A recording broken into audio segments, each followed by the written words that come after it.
Will be the truth, the whole truth, and nothing but the truth? If so, raise your right hand and say, so help me God. So help me God. Thank you. Ms. Ntoko? Thank you. Ms. Singh, can you highlight your occupation and your current position at the NPA currently? And for the record, if you could just state your full name. My name is Shabnam Haripasad Singh. I am employed at the National Prosecuting Authority. I hold the rank of a senior state advocate. I am based at the NPS, which is the National Prosecution Service, which is the business unit of the NPA. I currently head up the TRC component. Thank you. And in your appearance here today, have you ever been given a notice or a letter by this commission? No, I haven't. Do you then confirm, though, without those two letters, you have filed 2 affidavits before this commission? That is correct. Can you kindly just briefly indicate what the purpose of those affidavits, and we will go to those affidavits shortly. Thank you. I deposed to this affidavit in my capacity as a senior state advocate and head of the TRC component within the National Prosecuting Authority. I'm at paragraph 5. The purpose of this affidavit is to place before the Commission a full account of the NPA's measures, progress, and challenges in relation to the TRC matters since the establishment of the dedicated TRC component on the 6th of September 2021. This affidavit is intended to demonstrate the institutional commitment of the NPA to address the legacy of apartheid-era crimes, to ensure accountability, and to give effect to the recommendations of the TRC. I set out both my personal involvement and the broader initiatives adopted at a national level with the aim of providing clarity, transparency, and accountability regarding the prosecution-guided approach to these matters. Thank you. Now, Commissioners, there's 2 affidavits. One affidavit that was deposed to on the 31st of October 2025, and the second one deposed to on the 31st of March 2026. Advocate Singh, do you have both of these affidavits before you? I confirm that I do. Do you confirm that the signature in those affidavits is your signature? On both the affidavits, yes. And before we actually, in fact, go into the affidavits, are there any corrections that you would want to make to either of the 2 affidavits? Yes. On my first affidavit, the main affidavit, on page 8, yes. my arrows, unfortunately, are facing the incorrect direction. My apologies. On page 22. Para 22, you mean? Sorry, just a second. No, page 22. Okay. And paragraph 49. Okay. On the family members, on that column, on the, I mixed up the names. Where it says Robbie and Colleen, it should actually be Robbie Waterwich and Colleen Williams. My apologies for that. Are there any other amendments that you would want to make? No, not at this stage. Then apart from those amendments, do you confirm the contents of these 2 affidavits? I do. Okay. You indicate in your affidavit, and this is now paragraphs 2 to 3, that you are the head of the TRC component. What are the duties of the head of the TRC component? As head of the TRC component, I am tasked with overseeing all matters emanating from the TRC process, coordinating prosecutions, jointly guiding investigations together with NPA and DPCI, and ensuring accountability in cases involving apartheid-era crimes. Part of my other functions also includes developing strategies for managing TRC matters, establishing dedicated capacity for their investigation and prosecution, engaging with civil society stakeholders and victims' families, and representing the NPA in oversight forums, including Parliament and before this Honourable Commission.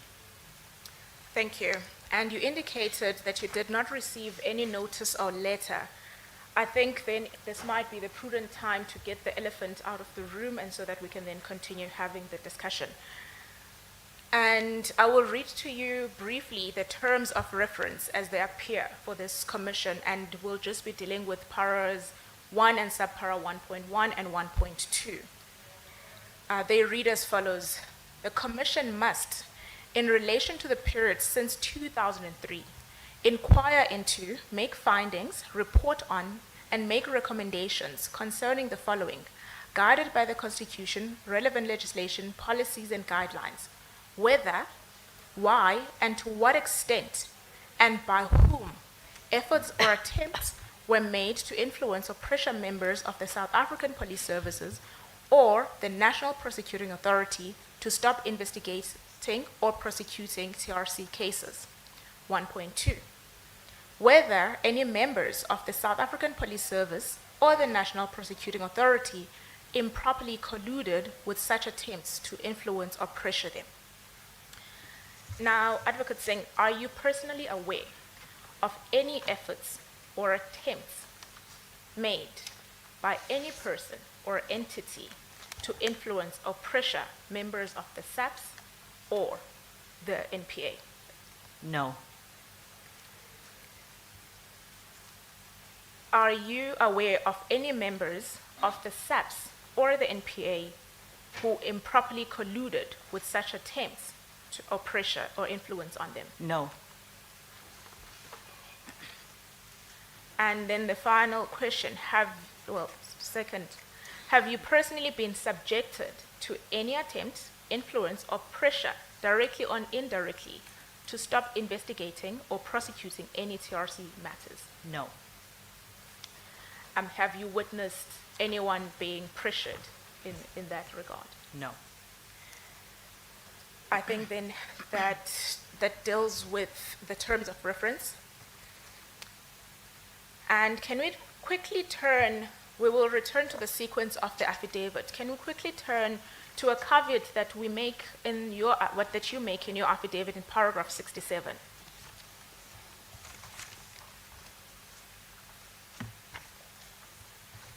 I'm there. Are you there? Yes. Can you explain to the Commission why it is not ideal and in fact could potentially be harmful for the NPA to publicly disclose real-time updates, investigation strategies, or specific evidence in relation to matters that are under investigation? Commissioners, since we've begun the TRC component, we have received a number of complaints. We have prosecutors and investigators where the communication via the WhatsApp has been hacked. We've had investigators where dogs have been set upon them by persons of interest. We've had investigators lured under very difficult circumstances to places that they would not have been ordinarily invited to. We know that we've had accountability sessions, which is just between investigators and prosecutors, and then the very next day, persons of interest would contact the investigators and say, well, if you are looking for me, this is where I am. With the advances of the progress that we feel we've made on TRC matters, I think we can never lose sight of the fact that in many cases we still have perpetrators, persons of interest that are still alive, and we had quite a few incidents where threats have been made on police officials. We've lost police officials, with the motive of which still has not been found out. So we are very wary to reveal names in particular, as well as the progress on certain matters. We don't do that. It's not in the interest of the NPA or DPCI to do that. Thank you. Now, for the man on the street, I think most of this room is filled with lawyers. Can you just take us through what goes into a decision to prosecute? Just the basics of it. Look, any case that comes before either an investigator or prosecutor, obviously you always need a docket. In your docket, would you want me to refer to any particular paragraph, or you just want me to speak to it? So you deal with that in paragraph 60 to 66 of your affidavit. Let me go there then. Which is section F.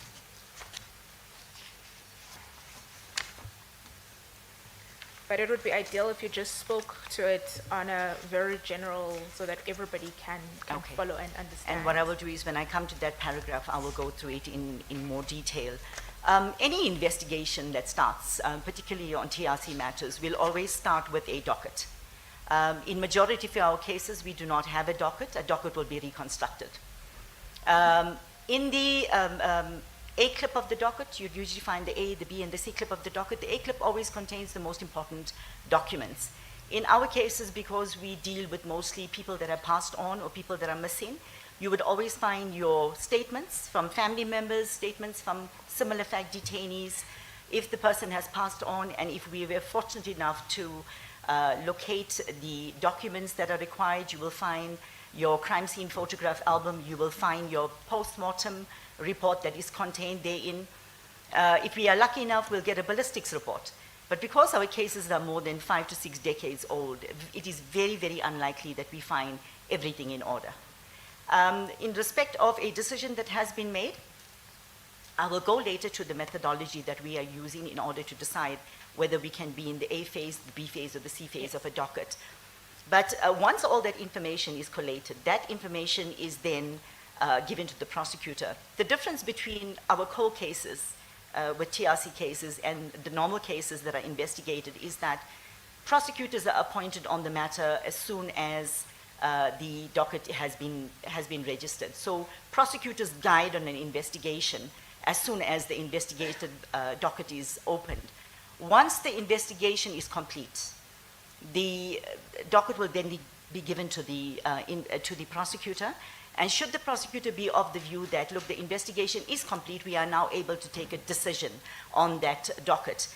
It can go one of 4 ways. Either we are going to say we have enough evidence to prosecute, and we will only take a decision where we have evidence to prosecute. Or we can say, look, the person has died under suspicious circumstances, and the evidence that's contained in the docket allows us to hold a formal inquest. Or it might be that there was a formal inquest that was held, but we have evidence that was not put before the previous inquest court. We will apply for a reopening that goes from the DPP to the NDPP to the minister. Or there are cases, because we have experienced that, for example, you would find an unknown person died on an unknown date of an unknown cause. In such cases, we just don't have the evidence. The suspicion is there, but we just don't have the evidence. What we've done is, as the NPA and DPCI, we are constantly updating families, high-level updates, not everything, because we do not want to compromise the integrity of the investigations. And when we are unable to take the case any further, we will take a decision to close the matter, but we will always communicate that decision with the families. And that is basically the process that we follow. And in that process, who is responsible for the opening of the docket? It would depend. It's always the DPCI, because it's their docket, it's their investigation. But we have a process where NPA and DPCI, we work together, particularly on TRC matters. Thank you. So with this background on how prosecutions generally work, is this model the same for TRC cases? Yes. And is there no, yesterday Advocate Batoy indicated that as much as you have prosecutors, you can't take a prosecutor randomly and bring them into TRC cases. And you're a prosecutor that works on TRC cases. Would you care to just share what is the uniqueness of the prosecutors that work on TRC cases? So the difference, look, I'll put it this way, that if a person dies under certain circumstances or he's murdered, the investigations, normally you would have your crime scene, you'd have everybody that is there. The difference between TRC cases and normal cases is that we do not have the benefit of all those documents. And it requires that we need to build our case from scratch. When you talk about TRC cases, we've always had this approach that TRC cases are unique because of the age of the matter. And because they are unique, it requires a unique approach. It requires a unique kind of understanding of these matters. It's not every day that a prosecutor or an investigator will be seized with a case that is 40 or 50 or 60 years old. And the evidence that what one requires is not readily available. One has to know where to get this information. And that is the difference between our TRC investigators and prosecutors and your normal investigators and prosecutors. Thank you. And then you just indicated there are 4 options when one receives a docket. What, in fact, would be the impact of a decision? The same with our investigators. Investigators have years of experience. The difference between having a normal prosecutor and a normal investigator is just completely different with our approach. I'll leave it at that, at this kind of approach. But hypothetically, what would actually be the impact if you decided to prosecute when there is no evidence? No, that would be disastrous for us because, that evidence is not even, will not even muster past a Section 174. We are not going to take decisions on suspicions or conjecture. We want actual evidence where we can get past a 174. Courts they frown upon us if prosecutors place matters on the roll and there's not enough evidence to secure a conviction. And it's also painful for the families because we cannot put them through that again. It's creating a false expectation that there is going to be a conviction and people are going to get justice. So we always ensure that cases are properly investigated if they are going to be put on the roll. And DPPs, together with the prosecutors, they often get together and engage on the matters to make sure that the cases are properly investigated before they are enrolled. Thank you. Now let's return to your affidavit.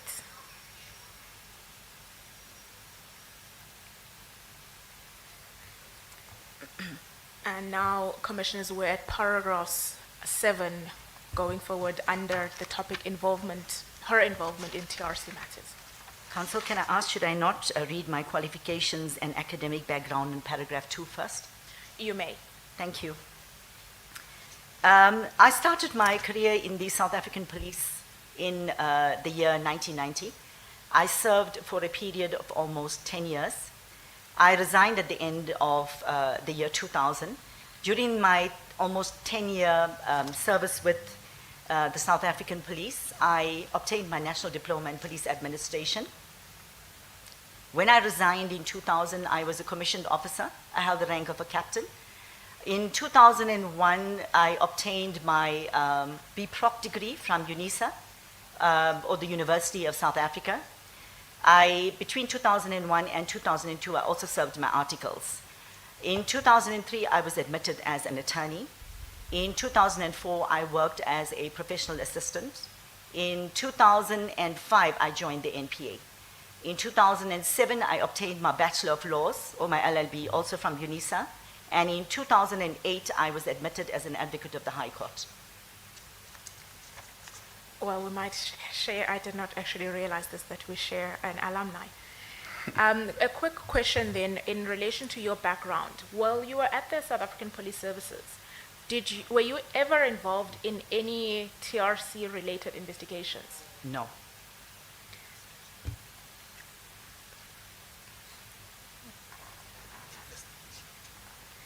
Yeah. And then, on a general level, were you an investigator, though? No. You were not? No. Okay. And then when you joined the NPA in the early 2000s, were you involved in any TRC matters? No. Then this takes us into your affidavit from paragraph 7. Thank you. Then can you kindly just tell us then how did it come about that you became involved with TRC matters? During 2016, I was based at the office of the DPP South Gauteng. Whilst I was at the office, I was temporarily seconded, together with 3 other colleagues, to work on a separate project in Pretoria, that is at the national office. We were based at the Priority Crimes Litigation Unit, or PCLU. Whilst I was based at this unit, I was requested to assist on the reopened inquest of Mr. Ahmed Timol. The evidence leader was Dr. Tori Pretorius. We also had a second Senior Deputy Director, and that was Advocate J.J. Mlochwa, and I was the junior counsel on that matter. Evidence was led in that matter. Yes, evidence was led in the matter. It was around June 2017, and in October 2017, the original inquest findings into the death of Mr. Ahmed Timol was overturned. Thereafter, the inquest record was returned to the NPA. A docket was compiled. The docket was also returned to South Gauteng. And the matter was further investigated. And on the 30th of July 2018, Mr. Rodriguez was charged. He appeared at the Johannesburg Magistrate Court. And thereafter, we transferred the matter shortly thereafter to the South Gauteng High Court. He was charged for murder and defeating the ends of justice. After 19 court appearances, Who was Mr. Rodriguez? So Mr. Rodriguez was the last surviving person, or he was the last person in the room that was with Mr. Timol in 1971. The version of Mr. Rodriguez at that stage was that the other people that were involved, Chloe and Van Niekerk, had stepped out of the room, and it was at that stage that Mr. Timol he jumped out of the window. And Mr. Rodriguez was the only person and the last person to see him alive. Okay. And then during this time, did you work on any other matters while you were seconded? Yes.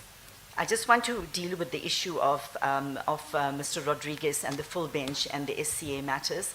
Mr. Rodriguez, after he was charged, he applied for a permanent stay of prosecution in terms of Section 342A. He alleged that the state had taken too long to charge him, and therefore his rights to a fair trial had been violated. As I said, the matter was heard by the full bench of the South Gauteng High Court, and then he also applied for leave to appeal to the Supreme Court of Appeal. And at the time that he passed away, he had already appeared 19 times, and we still had not led a single witness in that case. Whilst I was there, which goes to your question, whilst I was still there with at PCLU, I also dealt with several other matters, some more informal, in a more informal way, and many other matters more extensively. In particular, in October of 2017, there were quite a few family members that had stepped forward and asked for assistance. I know the matter of Mr. Mabalani was one, and then the matter of Dr. Hussein Hafiji also came up during the evidence of Mr. Kaji. But we subsequently also received an email around November asking for that matter to be reopened. And Dr. Pretorius assigned me to that matter. I was allocated an investigating officer. And I also worked on the matter of Chief Albert Luthuli. In Chief Luthuli's matter, we had already made contact with the families. We had obtained witness statements. We had already obtained the photo album from the LCRC, where a number of points had been already pointed out. Sorry, Yes. you just, what is the RC? It's the local criminal record centers. I'm sorry, it's the photo album. And then in Dr. Hafiji's matter, we commenced and concluded the entire investigation. It took us less than 3 months. The same investigating officer was involved in the matter of Chief Albert Luthuli. That request came from the Premier of KZN. And at the time that the matters were handed... Sorry, who was the Premier at the time? I think it was Mr. Senzo Mkuno, if my memory serves me correct. When we investigated the Hafiji matter, we had already traced several witnesses from America, from India, from Australia. We had already obtained our pathologist's report. We had done the trajectory, and we had done the reconstruction on the scenes. We had gone back to Brighton Beach and performed all these experiments and submitted an expert report which needed to be done. Both the Chief Albert Luthuli and the matter of Dr. Hussein Hafiji, extensive evidence was led by prosecutors in KwaZulu-Natal. In fact, in the Chief Albert Luthuli matter, the prosecutors also guided extensively, taking that matter to a point where we were able to enroll that matter. The findings in both the matter of Dr. Haffiji and Chief Albert Lutuli were subsequently overturned in 2023 and 2025, respectively. Thank you. Now, if we could then go to, this is at your time when you were seconded to the PCLU. You then leave the PCLU according to your evidence, and this is now at paragraph 12. Yes. Can you take us through that period and whether or not, even when you returned to the Johannesburg office, you were involved in any TRC-related matters?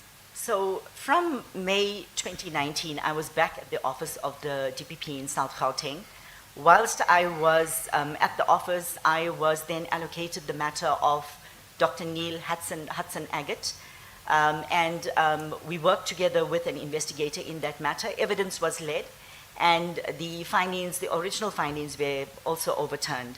I also worked to a limited extent on the matter of Mr. Ernest Moabe Dipale. I assisted the prosecution team with the preparation in those matters.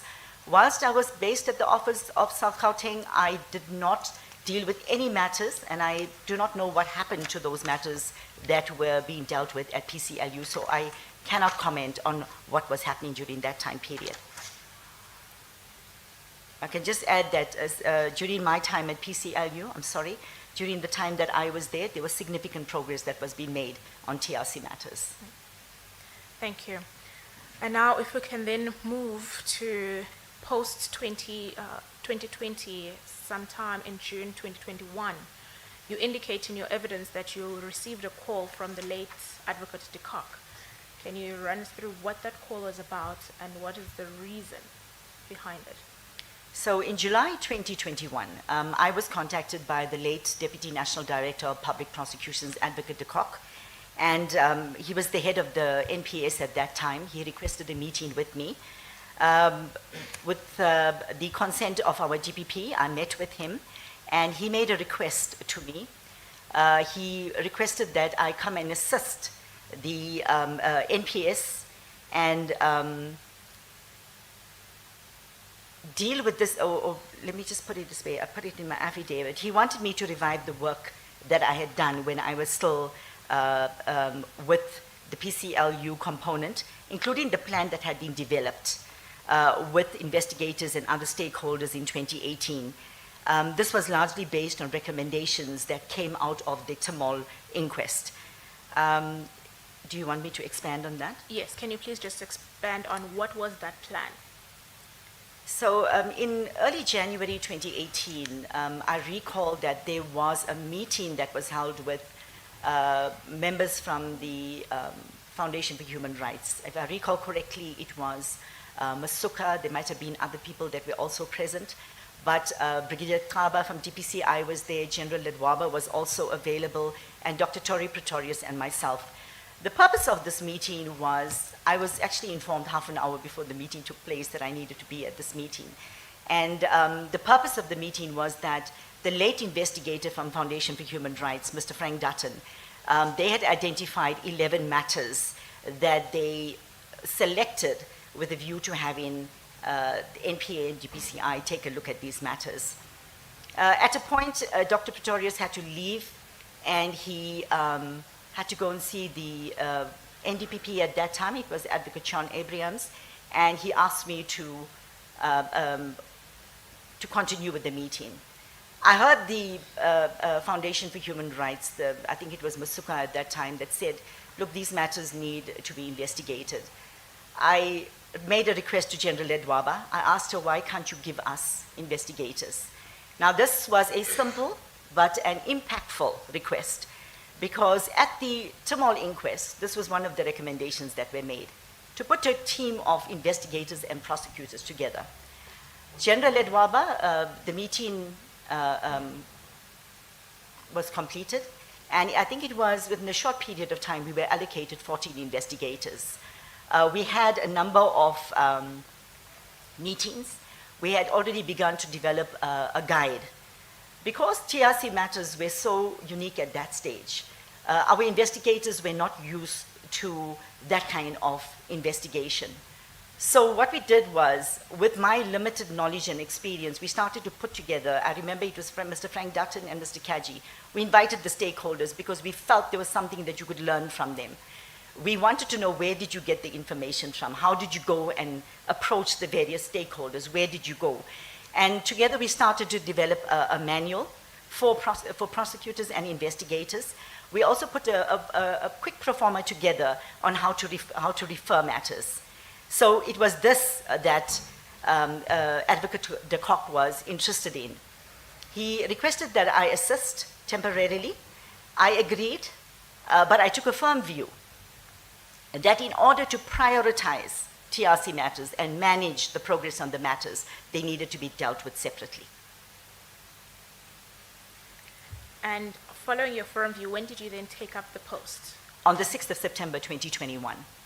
On the very day that I was appointed as the national coordinator, the separate component was formed, and I was appointed the national coordinator on TRC matters, and I reported directly to Advocate de Kock. Can you then take us, you are now at paragraph 15, can you then take us to paragraph 16, 17, and 18 of your affidavit?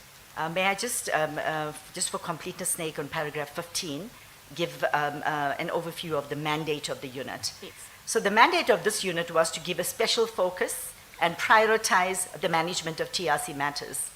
My duty was to specifically oversee TRC matters, guide and deal with all related issues, challenges, and coordinate the progress of TRC matters in all divisions.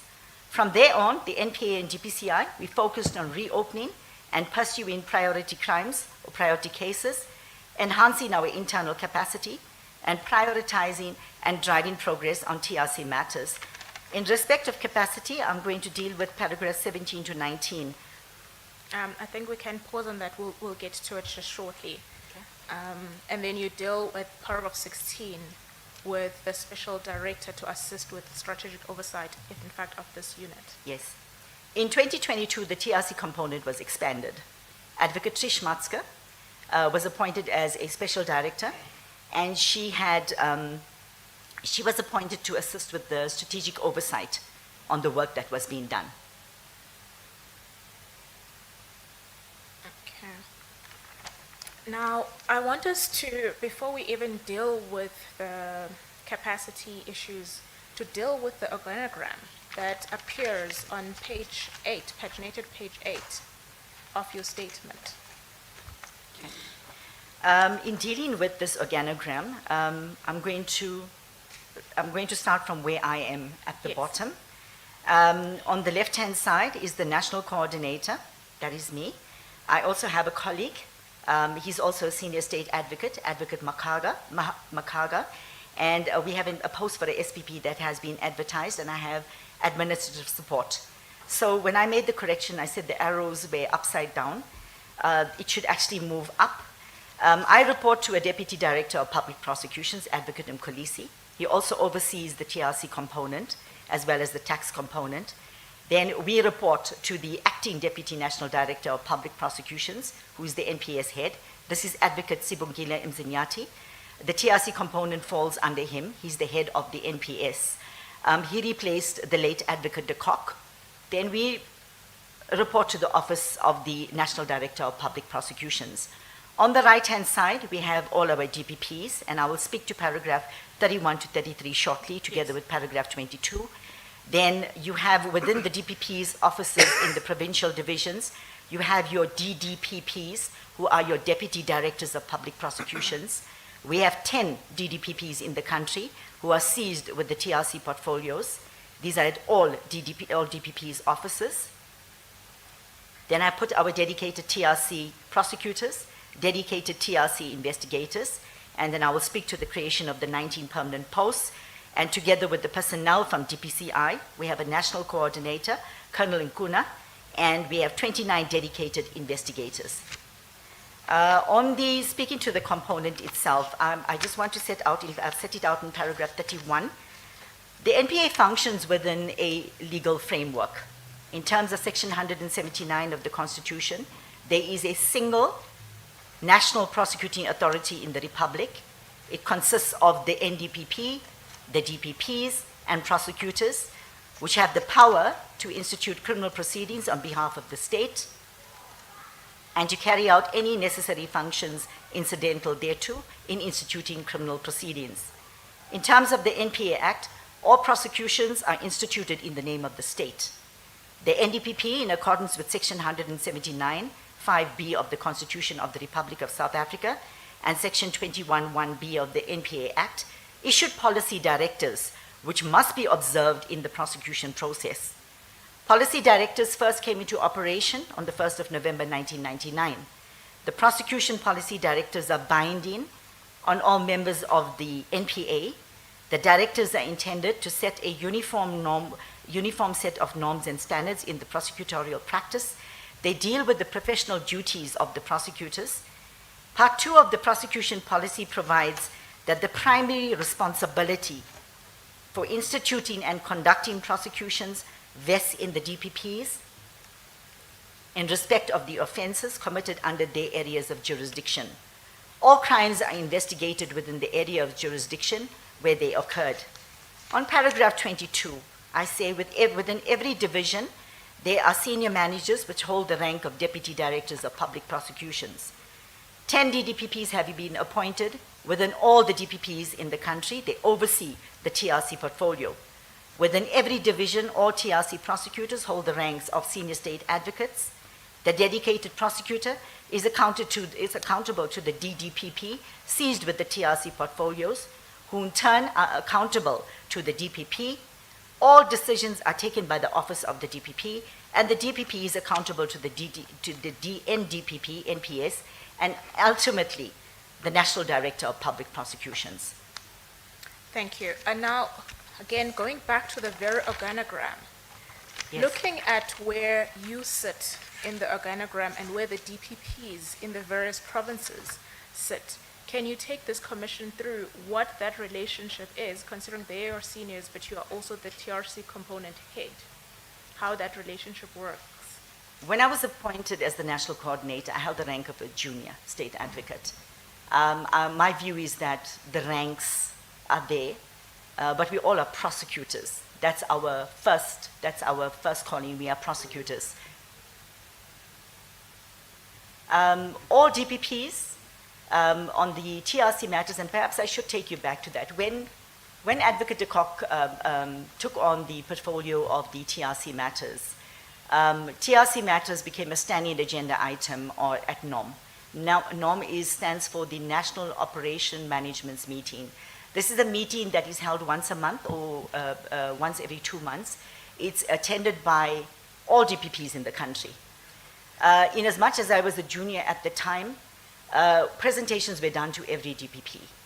DPPs have never said that by virtue of their rank that they were DPPs or we had special directors that were dealing with matters, that as a junior, we could not engage on matters. So I don't think rank has anything to do with it. I think it's about us and moving progress on TRC matters, which was largely welcomed by both the DPPs and DPCI. Thank you. And so, since you are the head at national level, how do the DPPs then inform you of what is occurring in their various provinces, and how do you in turn also inform them in the progress that you are receiving from other DPPs? So apart from the standing agenda items of NOM where I present once a month, we have a number of accountability sessions. The relationship is a very professional one, but a very respectful one. We engage regularly with DPPs.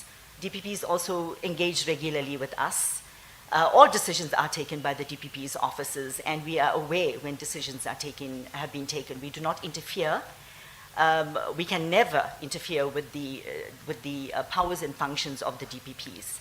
So I must say that from my point of view, in the 4 years that I've worked with DPPs, we've never had any problems. When we are, I wouldn't say not in agreement, when we differ on something, we engage. And DPPs have always been willing to engage. And the same with section heads with the DPCI. We may not see things in the same direction, but ultimately we take the decision that is best with the evidence that we have collated. Now, having then dealt with this organogram and understanding that there's this component, can you then take us through the issues that you encountered in relation to capacity? And Commissioners, she covers this in paragraph 17 to 19 and paragraph 22 of her statement. So when I was appointed in September 2021, capacity had already been provided, both for NPA and DPCI. I was aware that Advocate de Kock had already engaged with General Lebea from the DPCI, and the NPA had approached the Minister of Public Service and Administration, or DPSA, to obtain a deviation from the normal recruitment process to appoint dedicated TRC prosecutors on a 3-year contract. So dedicated prosecutors mean they would be dedicated to TRC matters only. They do not do any other matter. This was different from the usual contracts because prosecutors would normally be appointed on a 1-year contract. DPCI followed a similar process, and they also appointed investigators to deal with TRC matters. They too were only dedicated on TRC matters. And the purpose of this was to ensure continuity in the investigations and, where appropriate, prosecution on TRC matters. DPCI also appointed a national coordinator, as I said, Colonel Nkuna. Colonel Nkuna's role at DPCI is parallel to the role that I play at NPA. So whatever I am doing at NPA, we have accountability sessions, or there's going to be an orientation session, or we have to be in court for whatever reason. All our dates are set a year in advance. So our diaries are very, they always are in sync with each other, yes. Then to deal with the capacity issues. So by the time that I had arrived at the NPA component, at least 1.5 years had already passed from the contracts. I found that there was a drastic exodus of prosecutors, because when you appoint people on a 3-year contract, it does not provide stability. So naturally, when the opportunity arose for prosecutors for permanent employment, they left the employ of the NPA. And the same with investigators. Prosecutors who remained on the 3-year contract, we reapplied for the extension for another 3 years. Unfortunately, it's against our policy, and the contracts were extended only for an additional year. So in the interim, because my job is to, my purpose there is to make sure that all challenges that could affect the progress on TRC matters, to foresee that, we applied for 19 permanent posts. And these posts where the application was granted. And as we stand, the appointments are being made, but we still have prosecutors on contract that are serving out the last year for those contracts. I know that DPCI, and I presume they will deal with their issues, that their contracts are coming to an end in 2027. But I think that will be dealt with by DPCI. The purpose always is to ensure that families know that we are serious about TRC matters. It wasn't going to be a short-term thing, that we are going to deal with as many matters as we could. You wanted me to deal with paragraph 22 as well? I think you have I've dealt with it, yes. You have dealt with it. Thank you. I think we can then just go back a paragraph then in your statement, where you speak about migration of matters. Can you just run us through that, because you say that happened in 2019. Understandably, this is the time you were now back in Johannesburg. Yes.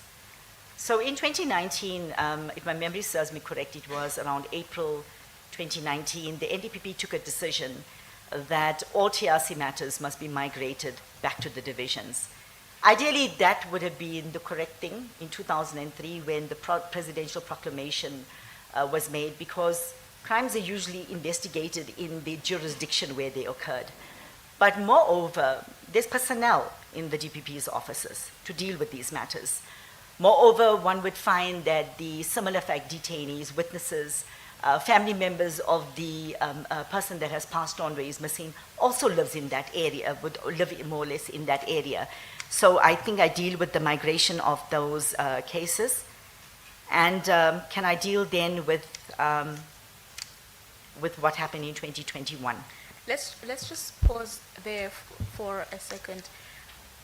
Then they are referred to the various DPP's offices. Yes, This is now in 2019. correct. You were not there, but did you, at that time, when you then joined the TRC component, were there any updates that you received from these various DPP's offices about what has happened with the cases that were migrated to them? Yes, I did. That was our first point of call. We needed to know what matters were under investigation. And I was aware that the divisions were still accounting, if I can use that word, they were still reporting to PCLU. Monthly reports were given to PCLU as to what had occurred in the matters that were sent to the different jurisdictions. But when I arrived there, the first thing I did was ask for a list of matters under investigation, and I was provided with the list of matters under investigation from PCLU.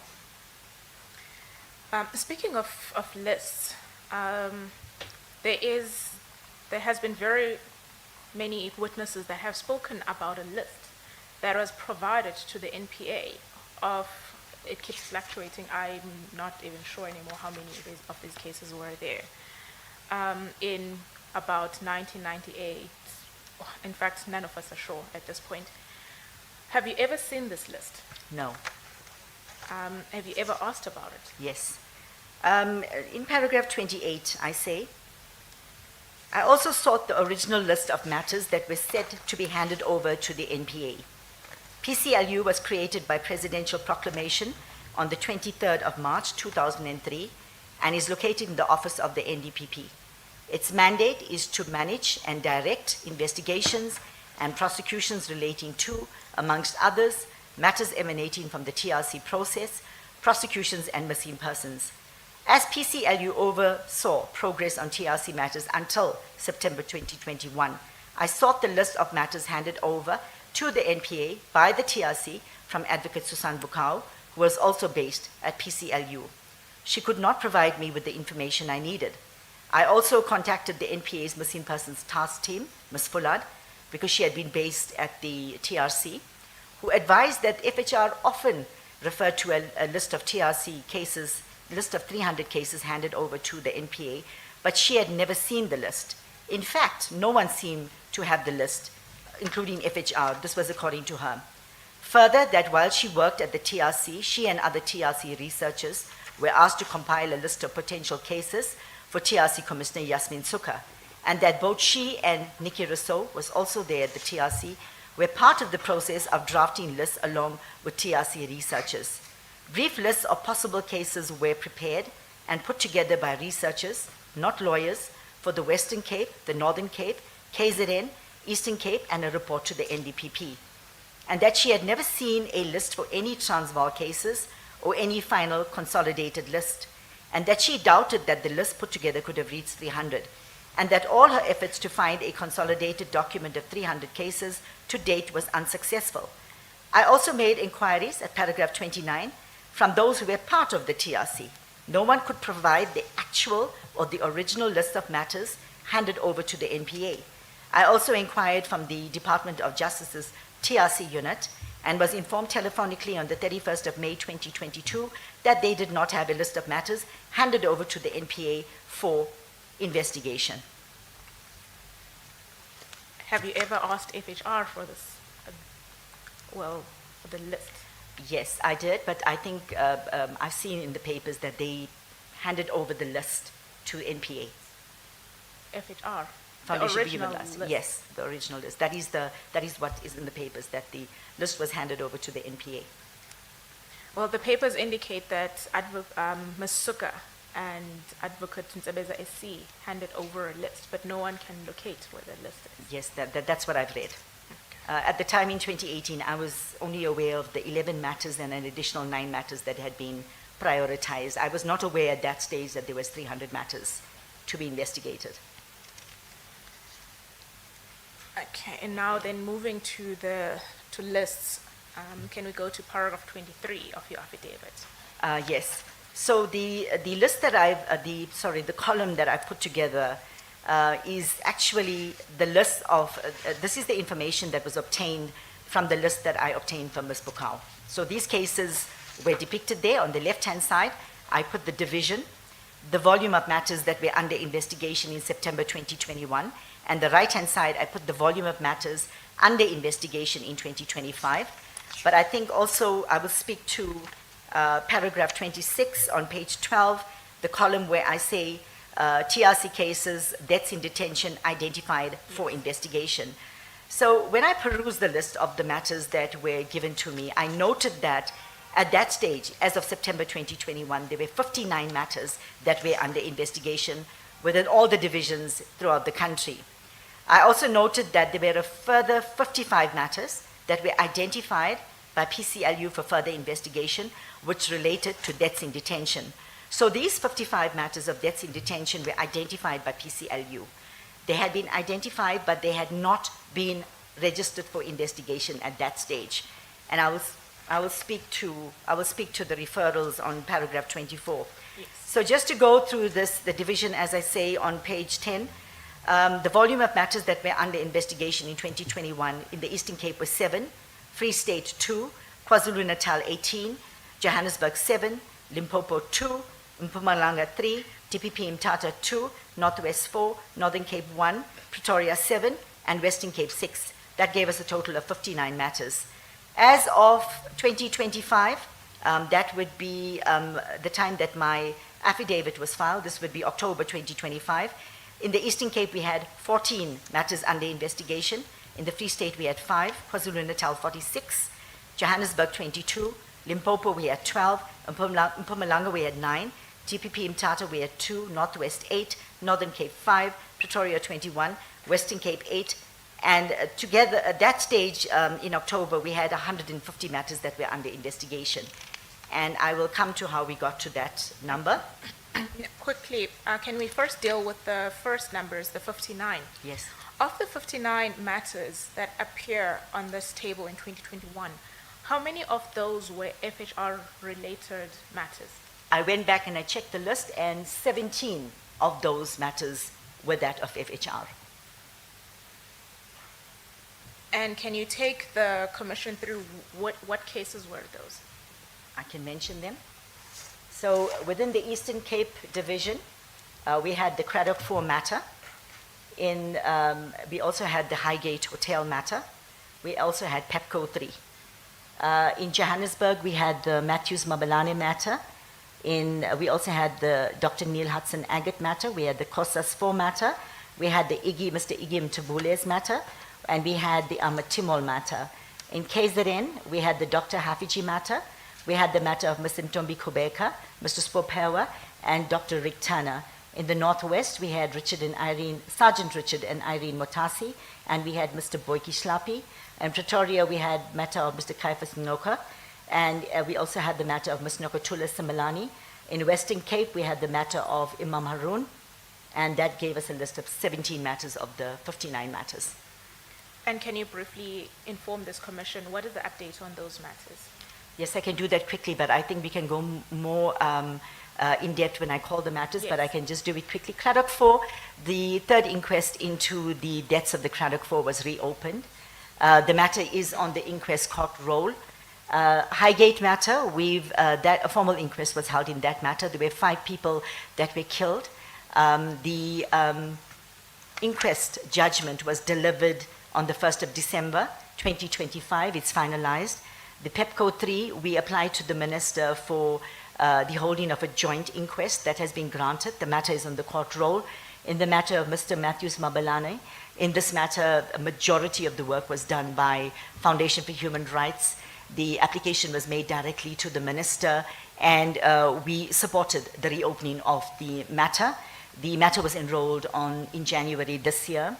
The matter of Dr. Agate, we've led evidence, the findings were overturned. The matter of COSAS 4, there have been multiple applications in this matter. As it stands, the accused have now taken the decision of the judge where the issue of crimes against humanity, the decision was taken by the NPA to charge them by the DPP's office. They are clearly aggrieved and they have appealed to the SCA. They also have applied for the recusal of Judge Dossier, who is overseeing this matter.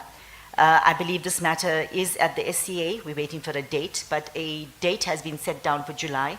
I think it's a provisional date for trial. In the matter of Dr. Hussein Hafiji, the evidence was laid, it's overturned. The DPP took a decision to decline to prosecute anyone in this matter. In the matter of Ms. Kobeka and Mr. Pewa, this is a matter that's being dealt with. It's on the criminal court roll. I will deal with that when we get to the updates. The matter of Dr. Rick Turner, the matter is at the national office. We're in the process of communicating with the minister. I will leave it at that. In the matter of Sergeant Richard and Irene Motasi, this matter is still under investigation. We had an issue with the demarcation. The matter has been now transferred to a different division. The matter of Mr. Boyki Slapi, this matter is on the inquest court roll in the Northwest. I will give an update on that matter. In the matter of Mr. Caiaphas Nyoka, we've already secured a conviction in this matter. Mr. Murray was sentenced to 15 years direct imprisonment. The trial was separated in respect of the 3 remaining accused. We received judgment. Evidence was led in that matter. Judgment was given. Accused number 1 and 2 were convicted. We are waiting for sentencing in July. In respect of the 3rd accused who was acquitted, we have filed leave to appeal in that matter. We are appealing the acquittal. In respect of the Harun matter, the inquest was heard. The original findings were overturned, and a decision was taken to decline to prosecute anyone. The family was informed of the decision.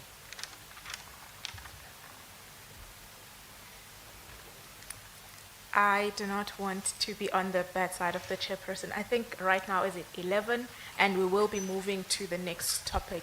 Yes. Yes. Thank you, Ms. Mtoko. We'll adjourn for tea and reconvene at 11:15. Thank you, Chair.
Ms. Ntloko? Thank you, Madam Chair. We are returning to page 10 at the table there. Advocate Singh, you have gone through the numbers, the totals at the bottom. We've also received a number of requests from families to reopen investigations into disappearance or deaths of their loved ones. Missing Persons Task Team has also referred matters. When I look at the TRC report, we see that there was more than 20,000 gross human rights violations. We know that there were more than 7,000 applications for amnesty, and I think just about 898 were granted. In my view, it could not have only been 300 matters. And when one peruses the final report of the TRC, we see that the TRC also made recommendations there. A number of prosecutors and investigators throughout the country, they've taken that sort of initiative, and where family members have approached, they've reopened, they've registered dockets and reconstructed dockets, and that is where our total of 150 comes from. This is as we stand. That was in October. We've also taken decisions on 43 other matters, which would give us roughly a total about 190, 195 that initially were under investigations. So that is where the totals come from. And so when you say they take the initiative, do they now go through the TRC final reports to Yes. see what they can find Yes, there? and much of the information can be found on the TRC website. We also go to South African National Archives, where it was said that the shelves would be filled to the brim with documents. So we do go to archives, we go to the various universities, we go to police stations, we go to all areas where we can source documents from to investigate the matters. But many of the matters are requests from families. Okay. Now, then dealing with the paragraph just below that, which is paragraphs 24, 25, and 26, Yes. you set out how new matters are referred and handled. Can you take us through that process? Yes, so these 55 deaths were identified by PCLU, I believe it was during the time of COVID. And by September 2021, they were still reflected on the list as needing to be reopened. So Colonel Nkuna and I sat together and we worked on the previous referral form that we had. We took it up a few notches, if I can say. We made it much more simplified, and we began referring these matters. So I will deal with the challenges of us being unable to find dockets. What we do is on these matters in particular, or if a matter is referred to us, we do the initial investigation. It'll probably be looking at old records and trying to see whether we can recover documents. So we try and put as much information on this referral form as we can. The referral form itself, we always make sure that what I have, he has, so that our investigations and prosecutions are always in sync. Sorry, can I then disturb you there? Yes. When you say we, you mean yourself and Colonel Nkuna from the DPCI? Yes. And in our component, like I said, we also have Advocate Makaga, and this is the way that we do things. We'll have this referral form itself will always have a TRC reference number. So we want to know whether the families went to the TRC or not. We want to know, of course, his TRC, his investigative inquiry number, the NPA reference number. Then we'd have the name of the victim, how he passed away, he or she passed away, or the circumstances under which he disappeared or she disappeared. Then we would have all the information that can help an investigator.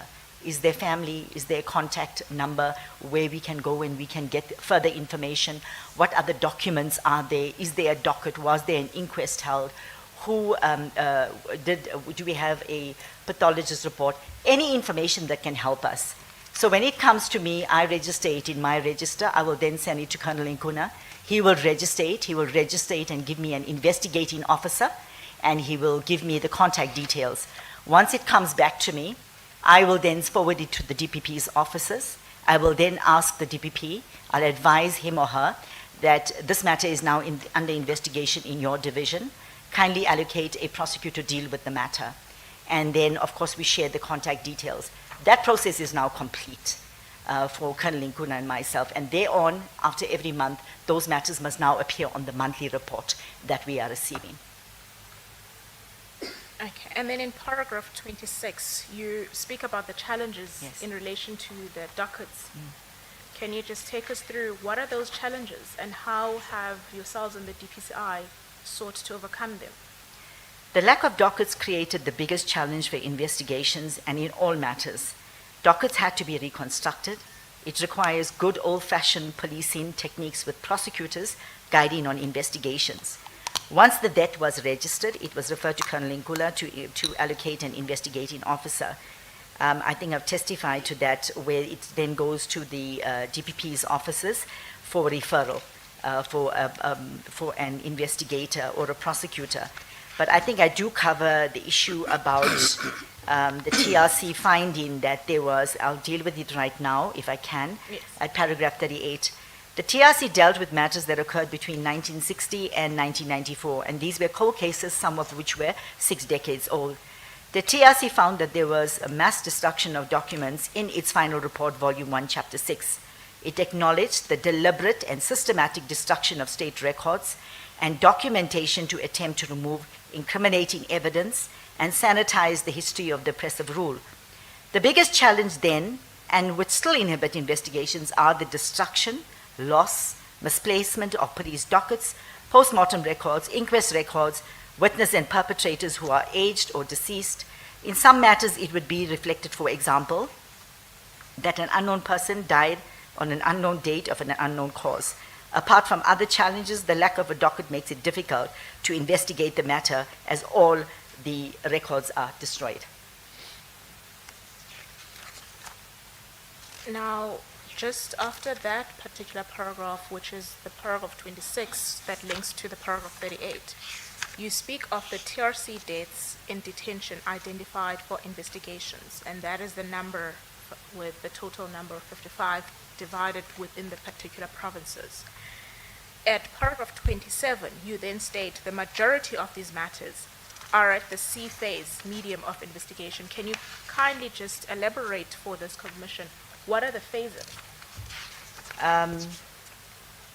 So when we took over, when this component was created, the monthly reporting was still happening from the DPP's offices to the head office PCLU. We noted on the report, monthly returns, that on a specific matter, for example, it would be stated investigations are ongoing, or the division did not submit a report. The DPCI, we sat with senior management, we were of the view that this was unacceptable. You could not be having investigations that continued until infinity. We needed to have some way to gauge progress on the matters that were being made. So ordinarily, when one looks at a docket, usually you would have your original docket, you would have your witness statements, you would have your, if the person passed away on the scene, you'd have your crime scene album, you would usually have photographs that can assist you, you'll have your post-mortem records, if there was an inquest held, you would have your inquest record in the A clip of the docket. We came up with a methodology in which we could gauge progress.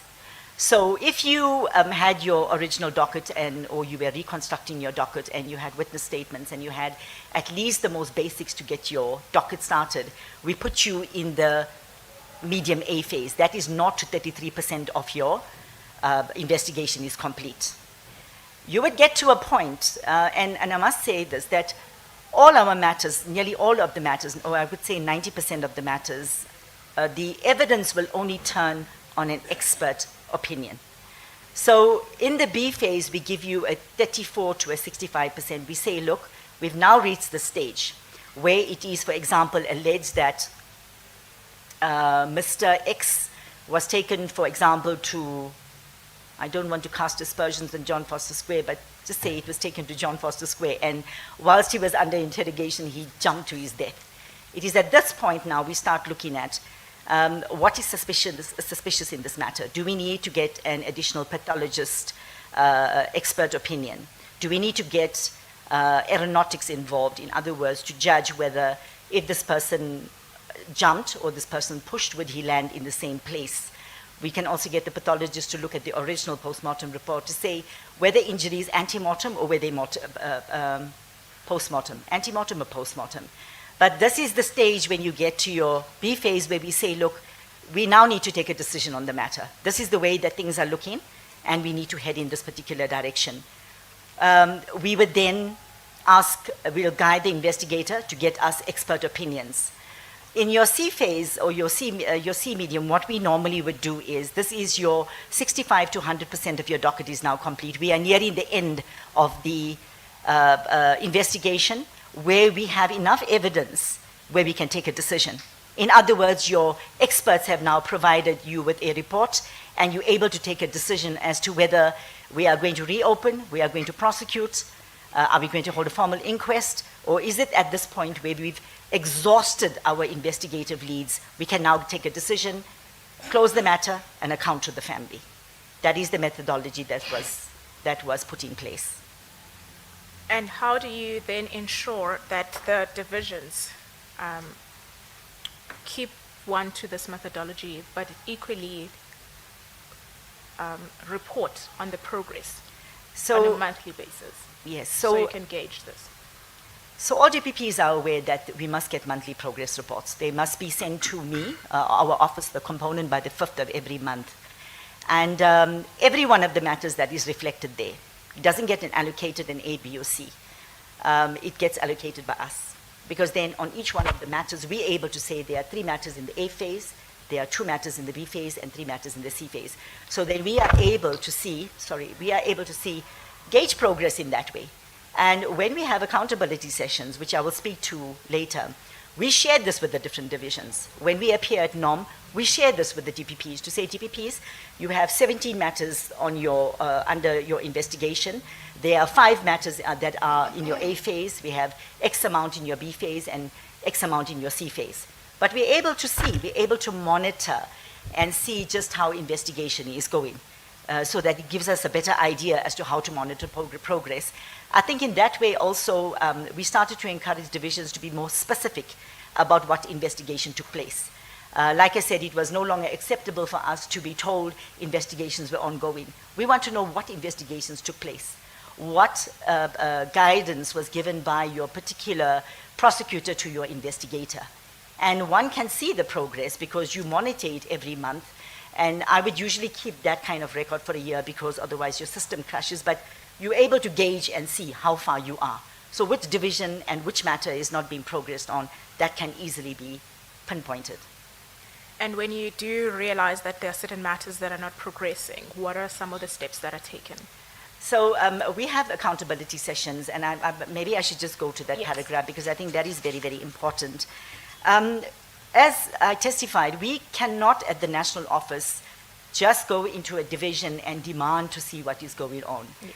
We had to have the buy-in of all DPPs, and that's exactly what we did. We approached each of the DPPs, and when we started doing the presentations, we said to them, look, this matter that this model that we implemented in 2018, where investigators and prosecutors sat together, can we come to your division and implement it?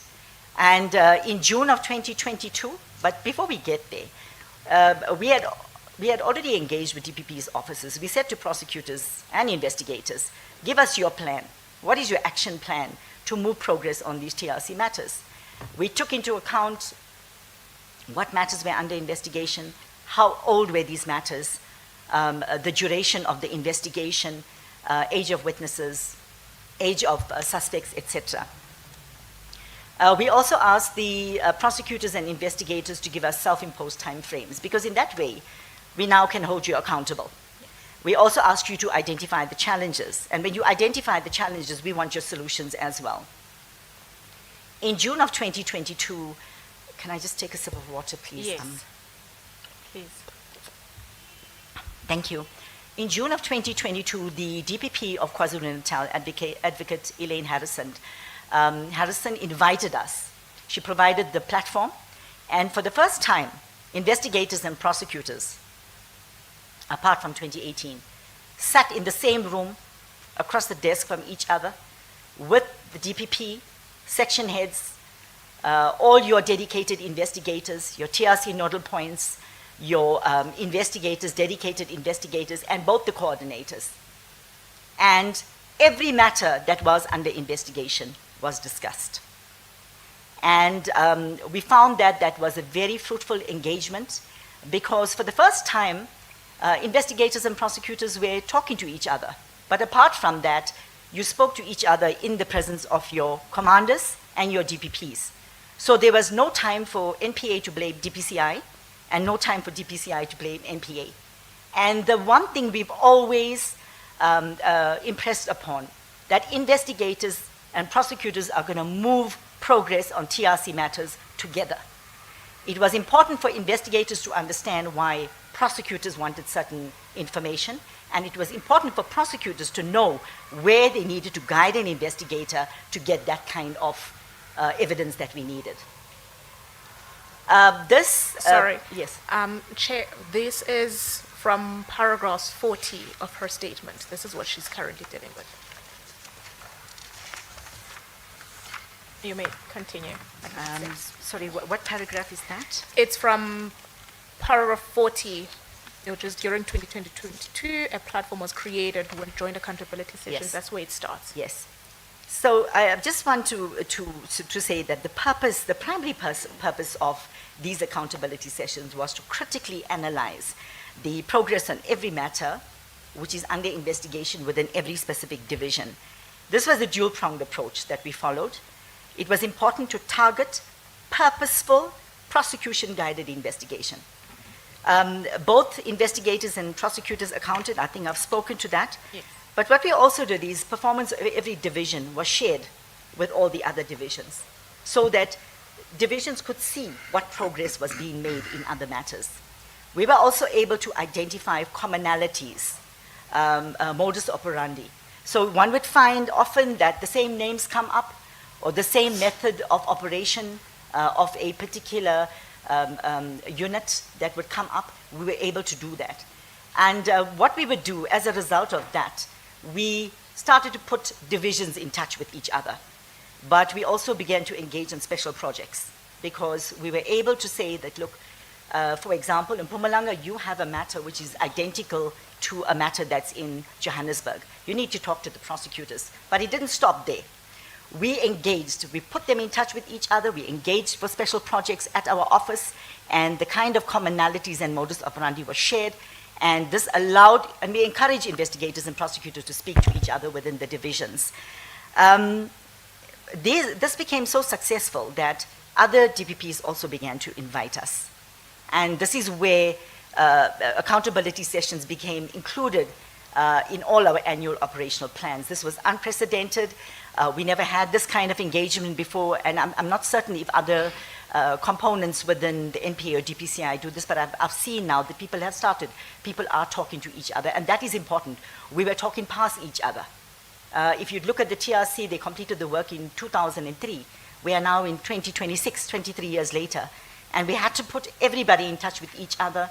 I know that DPCI even has their own, within their own department, WhatsApp, where commonalities are also shared between modus operandi and names of suspects, and the same with NPA. And following that 2022, you then confirmed that there was one in 2023, 2024, and 2025. That is correct. If I can just talk about these accountability sessions. Yes. We've increased joint accountability sessions between NPA and DPCI, and in the time period 2022 to 2025, this has contributed to an increase in the level of engagement, progress, and joint accountability. The focus is always on how best to conduct quality investigations into TRC matters. Decisions are informed by thoroughly investigated matters. The success of the sessions informed the decision to include accountability sessions between the NPA and DPCI as part of our annual operational plan to expedite investigations into TRC matters. I would like to then, I'm just going to jump quickly to paragraph 45 before I come back and I talk a little bit more of how we do that. During 2022, we only had 5 accountability sessions throughout the country. In 2023, we had 11 accountability sessions. In 2024, we had 11 accountability sessions. In 2025, we had 11 accountability sessions and 8 skill transfer sessions, 1 pre-planning project for a session for a special project, and an update session. I'll come back to that now. I just want to cover up on paragraph 42, 43, and 44. Yes. The volume of matters under investigation will always inform us how many days an accountability session must be held. Sorry, my throat's a bit dry. For example, in KwaZulu-Natal, if we have 45 matters, we definitely are not going to discuss 45 matters over 3 days. So what we do is we spread it over a period of 5 days, and it also depends on whether we are going to do training. We do training on inquests. We also use this session to inform the divisions, bring them up to speed about what is happening on legal challenges in other matters. And if there's a particular challenge that's identified in that division, then we advise on best practice followed in other divisions as to how a particular division would deal with it. For example, we had a matter recently that has been enrolled, and the court has to deal with a copy of an inquest, so we don't have an original. This was dealt with in the Caiaphas Nyoka matter. That is the matter in Pretoria. So what we did was we engaged and we put both the divisions in touch with each other, and we invited those divisions that were interested to see. This is how the prosecutors and investigators were able to have this evidence admitted. What arguments did they use? So we use these sessions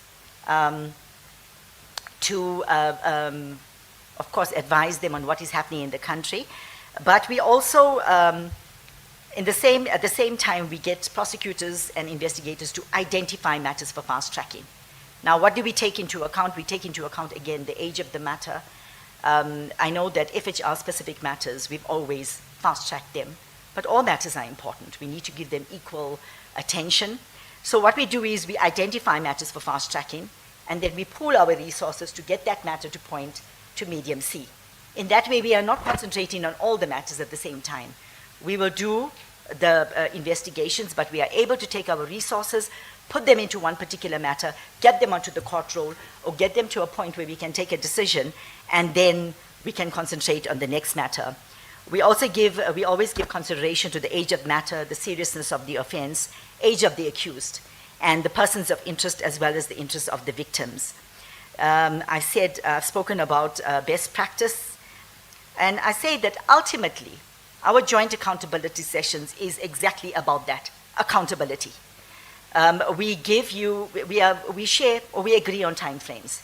And if it cannot be met within that time, we have our section heads on hand, we have our DPPs on hand, then we intervene. We have what is called a survival guide. We will put a strategy in place where we'll say, take you from point A to point B to point C. We are very alive to the fact that TRC matters are difficult to investigate, but we try our best. We understand that time is not on our side, and we will not get to every matter, but we try and get those matters to a point where we can take a decision. I've spoken about that. And before you move Yes. on to that, you indicate that certain matters are fast-tracked. Yes. Does that mean when certain matters are not fast-tracked, that no one is working on them? No. There's always work that's being done on matters. We make sure of that because we have investigators that will, for example, present their dockets for inspection. And their section heads, it is their responsibility. We hold section heads responsible. We hold prosecutors responsible because it does happen that we drop the ball. We're not perfect. The most important thing was to get that circle as round as we could. And then we started knocking things into shape. We've made mistakes as we've gone along. But the most important thing is that we need to be able to be held accountable for that. We started late. If you think we started with a limp, we started with a limp. I mean, we were 23 years too late. But we don't lose heart. TRC cases, it requires a different type of personality. And you need to be passionate about what we are doing. We encourage people that if your heart is not in TRC matters, you're more than welcome to go somewhere else. So we are constantly pushing investigators and prosecutors. And I must talk about the section heads and DPPs. If it was not for section heads and DPPs, then we would never be in the position. I know that we come in for flack because we are not moving at the pace that is expected, but DPPs and section heads have put their heart and soul into getting all our resources for us as quickly as they could to make sure that we could get to the point where we are. And really, it is their hard work that goes into these matters. Thank you. And then in those particular paragraphs, you were at paragraphs 45. Can you just briefly talk about what are exactly the skills transfers that happen in, you say there are 8 skills transfer sessions that happened. What skills transfer occur in those particular sessions? Okay, let me just go to that particular It's paragraph 45. photograph. Okay, but I just want to deal with the actual work that got done. Just go back. Just bear with me. Okay. Okay. I want to start at paragraph 37. During the assessment of the monthly reports and our joint accountability sessions, we picked up that, and especially as early as 2018 when we had our investigators, that was the whole idea, that we are not going to find your docket that's fully investigated. We know that many of the inquest records were destroyed. There's a D10 from Department of Justice that says after a period of 10 years it needs to be destroyed. These were never preserved. And what we did was we, for example, on the reconstruction of a docket, we learned very valuable lessons from the Timor matter. We learned about things I had never heard of before, detainee security legislation files, why personnel files were so important, because they tell a story. We learned about reconstruction and why a reconstruction of a scene was so important. But as we started to work with prosecutors are skilled in what they are doing, as are investigators. But TRC matters are a little bit different. We needed to bring everyone on the same page. As I said, we are moving forward together. When we say bring everyone on the same page, for example, we identified that sometimes we pick up too late that we need some sort of expert. For example, if it was alleged that Mr. X hung himself with a blanket, a prison blanket in his cell. For some other reason, there would be a blade in the cell, or the strips would be cut in perfectly straight lines. And we know that is impossible because you don't have a scissor with you, you don't have a knife with you, you're not allowed to have those with you. What we would do is, and it would be said that, for example, a person hung himself with 2 pairs of jeans. You're not allowed to have anything in your cell that will allow you to hurt yourself. But what we would do is the most basic of reconstructions. Take 2 pairs of jeans, tie it together, and let's see if we can make that noose. But it's not for us as investigators and prosecutors to do that. That is for your experts to do it. And we needed to point our prosecutors and investigators in a particular direction. The same with a pathologist. If you looked at the postmortem report, this postmortem report is too scant. We need an expert to come and tell us why this fell short of international standards back in 1977. If you needed to do a reconstruction, it was alleged that a person hung himself in his cell, we will have to approach Department of Public Works. And the reason we do this is because we want to know that the cell that is alleged to be where the victim hung himself is the same cell that it is now. So these were the things that we needed to bring prosecutors on board for, and investigators. Where would you go? We know that we have Forensic Science Laboratory. They give us a number of there are a number of things that they can do for us. We needed to put prosecutors and investigators in touch with experts that would talk about unique documents. For example, it will be alleged that Mr. X hung himself and he wrote a suicide note on a piece of toilet paper. Now we need to compare that original handwriting with letters that he had previously written to his family. It's those kinds of things that we needed to bring everyone in touch with. We needed to say why a particular scene would be suspicious. We needed to advise our prosecutors and investigators that just because the TRC completed its work in 2003, it does not mean that witnesses are safe. It does not mean that there's no harm that may come to witnesses. We put them in touch with witnesses from Office of Witness Protection, colleagues from OWP. We also engaged with in-house training on MLAs. MLAs are mutual legal assistance and extraditions, where you needed to obtain information from another country. What would happen is the plans would always be hatched here in South Africa, for example, by the security branch or the technical support unit, where there would be a bomb that would be manufactured, placed into an envelope, and then posted to Zimbabwe. The person will be killed in Zimbabwe, but everything that took place would happen here. And that information, where it was investigated in, for example, Zimbabwe, where the person died, we would need that kind of information. We needed our prosecutors and investigators to know that these were the avenues. So what we started to do is, because we saw that these were the things that were lacking, we upskill them. Not skill, upskill. We upskill prosecutors and we upskill investigators. We are still far because we need experts, and experts are expensive. Experts are a scarce skill in this country, and they don't come cheap. And that is the portion of investigations that need to cover this. But these were the things in order to try and alleviate the situation. We approached experts. We said to them, look, we've got forensic science experts. Can you please do a skills transfer session with them? And indeed, we arranged it. They made available 5 or 6 experts in the country. The person that was able to transfer that kind of skills did it for us for free. He was able to point them in which directions we needed to go. The idea is that even with pathologists are expensive. We use state pathologists, but state pathologists are overworked. They don't get to do our cases. Our cases take a backseat. And I must say that in a majority of our cases, we are in the C phases of investigation. And that work is being done by NPA and DPCI. When you see cases on the roll, whether it is on the criminal court roll or on the inquest court roll, they don't get on these rolls simply on say-so. There's a lot of hard work that goes into that. Investigation must be done by an investigator. A prosecutor can only take a decision on the investigation when he or she is thoroughly informed. So these are the things that we put people in touch with in order to move us all forward to achieve progress on TRC matters. Continuing on engagements, in paragraph 47 of your statement, you now speak about engagements that the NPA has had with FHR. Can you please take us through those engagements? So stakeholder engagement is very important specifically for the NPA.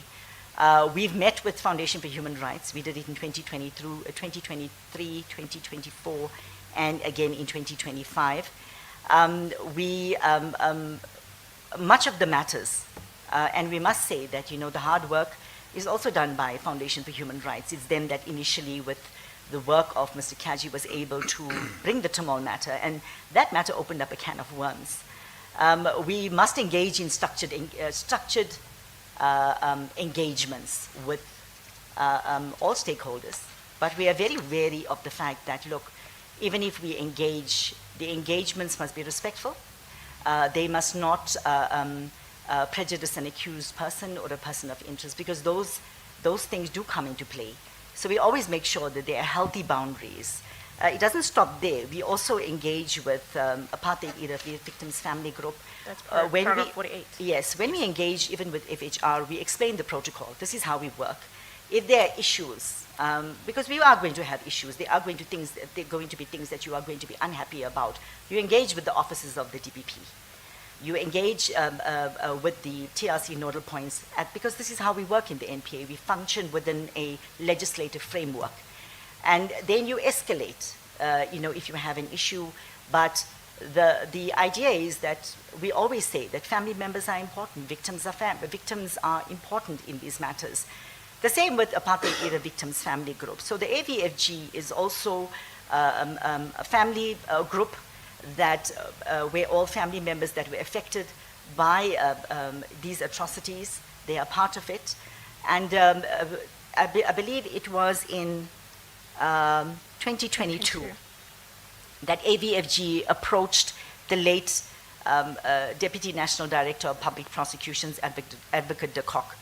I want to take that moment to say that TRC matters started to move when Advocate de Kock took an interest in that. He offered the support, and right until his death, he was committed to TRC matters.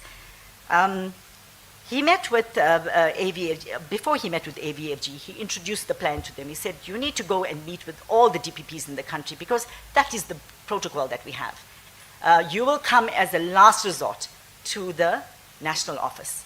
And eventually we had our meeting with them, but this too was unprecedented because TRC cases prior to a certain period of time, it was dealt with in my view, sort of in a silo. Families did not know who an investigator was. They did not know who the prosecutor was. There was no engagements that were taking place between prosecutors and investigators. Families were not aware as to what was happening on the matters.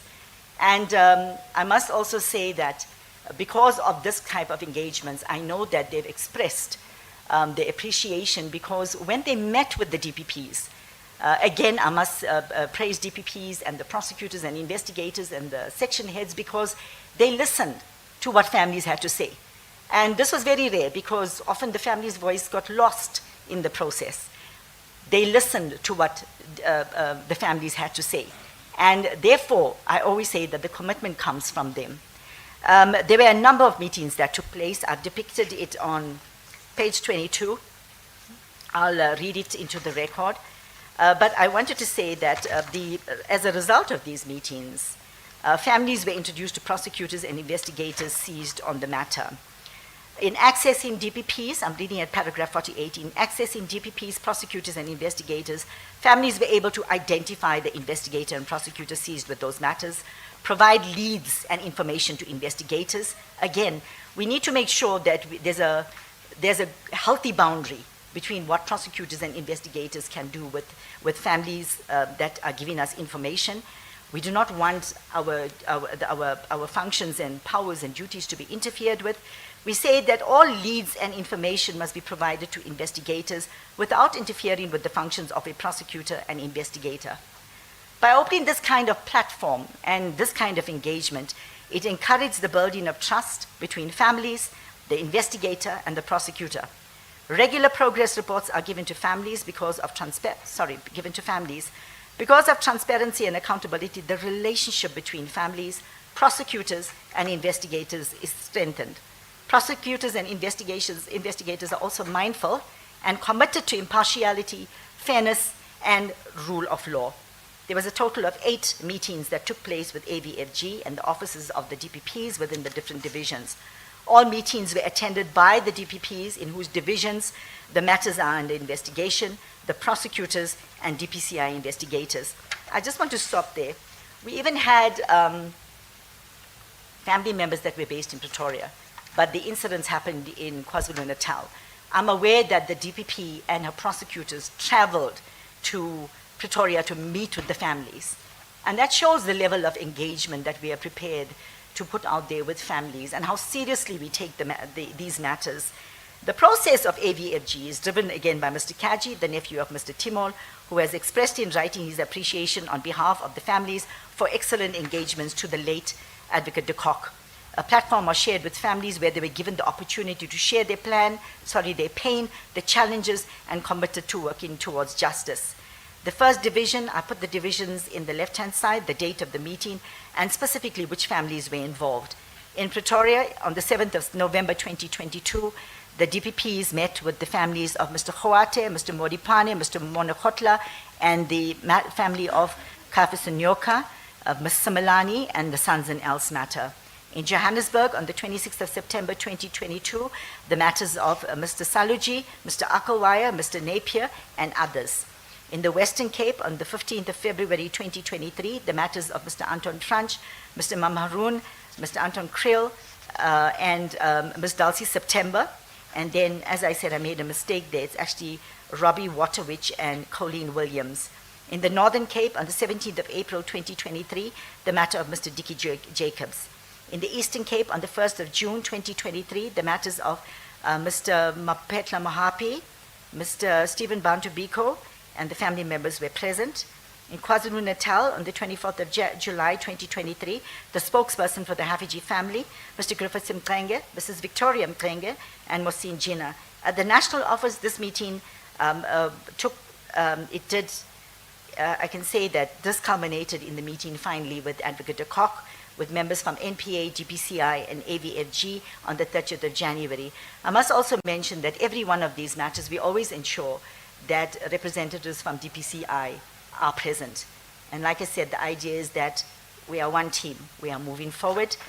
At the national office, DPCI Western Cape office on the 24th of October 2025, NPA and DPCI. Yes, that is where we are. That's where you are. We have dealt with the Rodriguez matter that appears on your paragraphs 50. And now we then will move to your engagements, the various engagements that you've had with FHR. In paragraph 51 of your statement. Council, may I just disturb you quickly before we go to paragraph 51? I think paragraph 49 is also very, very important, because we say that we also met with other stakeholders, and these stakeholders included the South African National Archives in possession of TRC records, inquest files, etc., Department of Home Affairs for the death certificates, locations of persons of interest, Department of Public Works for architectural plans for reconstruction purposes, amongst others. I think this is very important, and this is something we need to speak about. When there are challenges that cannot, when all avenues have been exhausted at the level of the investigations and prosecutors at the divisions, then the national coordinators get involved. Our purpose is to remove the cogs in the wheel as much as we can. I know that in respect of documents, this portion is investigative duties. I know that DPCI took a decision that we would approach all government departments and ask them to appoint one nodal point. So instead of us going to 5 people at Department of Home Affairs, for instance, and asking for death certificates, we had one person that we all could go through. The same with Department of Public Works. And I know that they engage also with state security for documents, and this is the way that we are doing things at the moment, just to make sure that things get moving. Thank you. And just then to close that off, your engagements with state security, what exactly would those look like? So something that we've always raised, even on the court platform, is that, you know, it's 32 years into our democracy, and we're struggling to understand why some files are still declassified. Those files should have been declassified a long time ago. You mean classified? We need to get them declassified. Yeah, they are classified, sorry. They are classified, and we need to get them declassified. And we've often been given a runaround. We are told that the institution that classified it must declassify it, and it's 32 years later. So what our Colonel Nkuna and I know the section heads did was they met with different departments. We made a request for files, and those files were declassified. They were declassified. I know on the Craddock 4 matter, we also had, we had located files that were classified, and we had to have them declassified. But I think this is also high level. It needs to be done at a level that's higher than us, because these files need to be declassified. That is where our information is. That is where our evidence is, because we know that there were a number of covert units that did undercover surveillance, and in as much of the documents were destroyed, we know some of it still exists. So we are in the process of doing that. I must say that, like we have some departments, South African Defence Force, we do not want to be taking government departments to court. But when all avenues have been exhausted, for example, in the Craddock 4 matter, we had to subpoena South African Defence Force to hand over documents. So that is where we are at the moment. Okay. And then, can we then now move to paragraph 51 of your affidavit? Yes. On the 12th of February 2025, FHR made written submissions to the Committee on Justice and Constitutional Development, or we can call it the Portfolio Committee. I've attached it as my annexure, Annexure F. The NPA was requested to respond in writing to the submissions. The response of the NPA is attached as per Annexure G. On the 20th of May 2025, the NPA and DPCI appeared virtually before the Portfolio Committee. A copy of our presentation is attached marked Annexure H. FHR on the 20th of May 2025 made additional submissions. These were addressed internally. Shortly after the presentation was made, the Portfolio Committee issued a media release on the 20th of May. So we appeared on the 20th of May. We did presentations together with other stakeholders. In relation to our presentations, they made a media release in respect of TRC progress on TRC matters.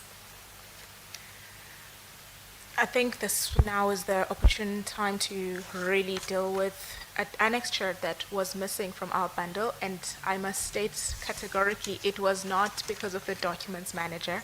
It was just missing when we did annexures, and that's Annexure I. So what you have in the bundle that is marked as Annexure I is in fact the continuation of the annexure that comes before it. So Annexure I currently looks like this. Yeah. We have provided Yeah. copies to everyone. So Ms. Singh, can you then take us through following these submissions that were made to the portfolio committee by both yourselves and FHR, what did the portfolio committee in their media statement indicate? You don't need to read the whole statement. It is before the commission now. And Thank you can you. just summarize. Thank you, Council. The media release was on Tuesday, the 20th of May, and it reads as follows. The Portfolio Committee on Justice and Constitutional Development is cautiously optimistic regarding the progress made in relation to prosecution stemming from the recommendations arising out of the Truth and Conciliation Commission. The committee today received briefings from several stakeholders, including the NPA, the Department of Justice and Constitutional Development, DOJ and CD, the Directorate for Priority Crimes Investigation, the Hawks, Legal Aid South Africa, and Foundation for Human Rights. Committee Chairperson, Sorry, Mr. Advocate Singh. If you can just summarize, cognizant of, we only have today. Okay. So they noted the positive progress and said they were cautiously optimistic on the progress that has been made. That was in essence after listening to us and listening to the presentation. And would you agree of the progress being made? I will have to agree that there's progress being made. Okay. Now, that takes us well into your statement then in relation to progress in TRC matters, and that you would find at page 30 dealt with under section G of your statement.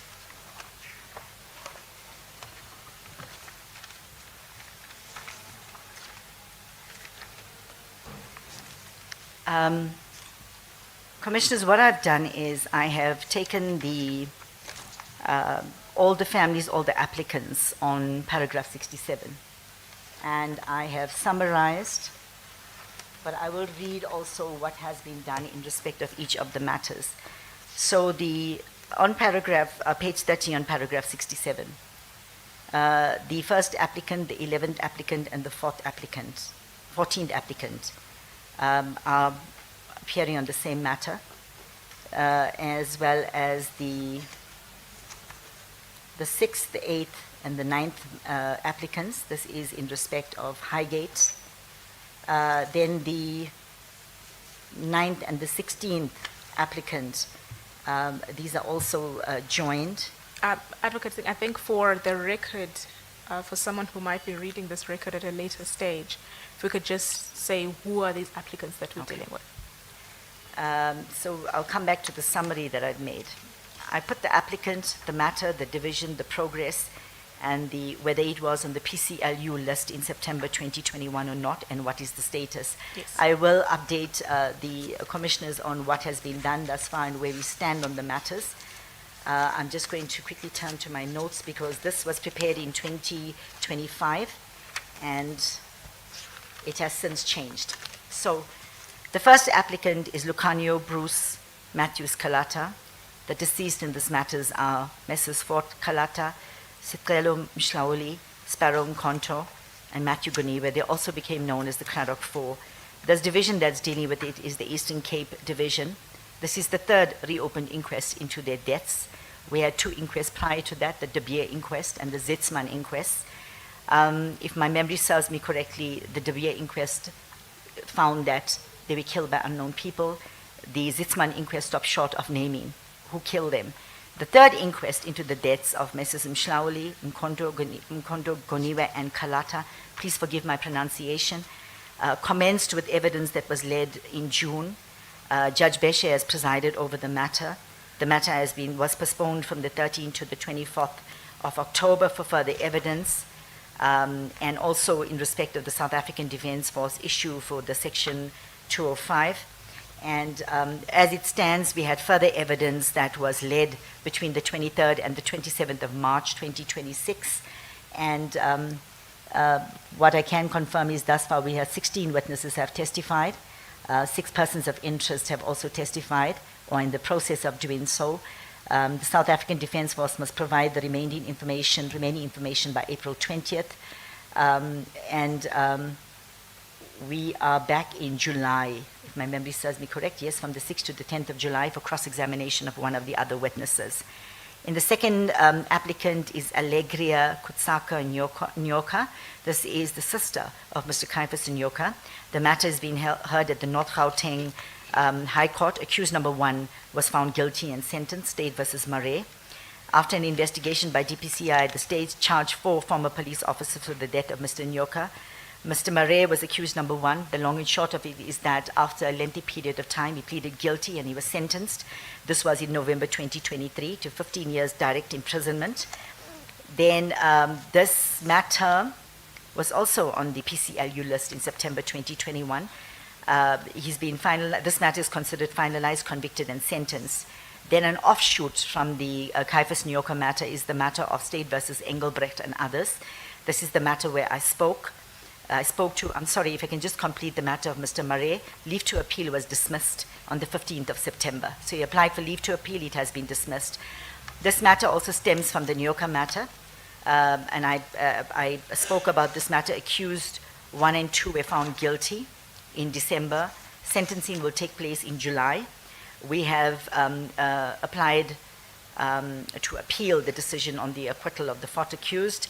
The matter was on the criminal court case roll.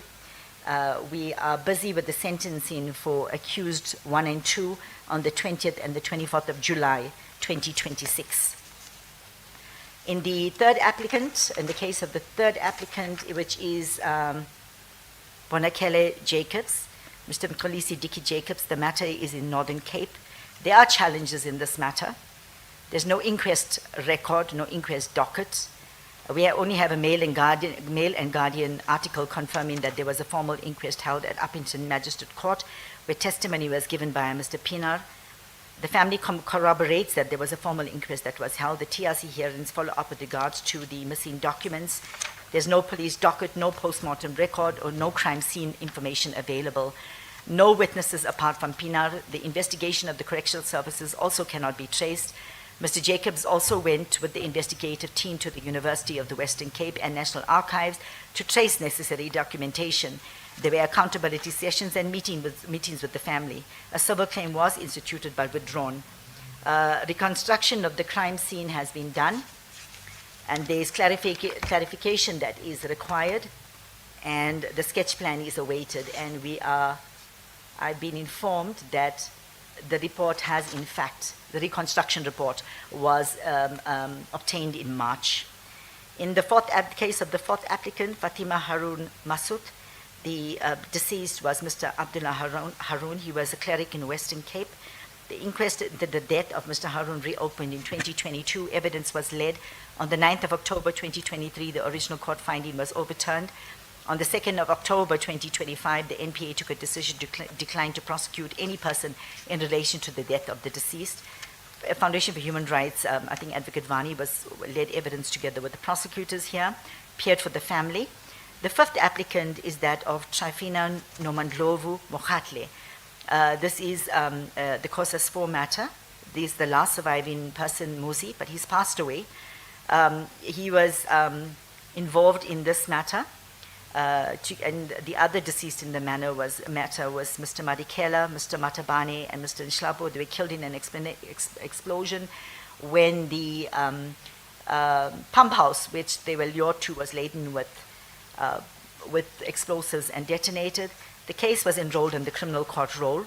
It was already there in 2021. It remains on the roll.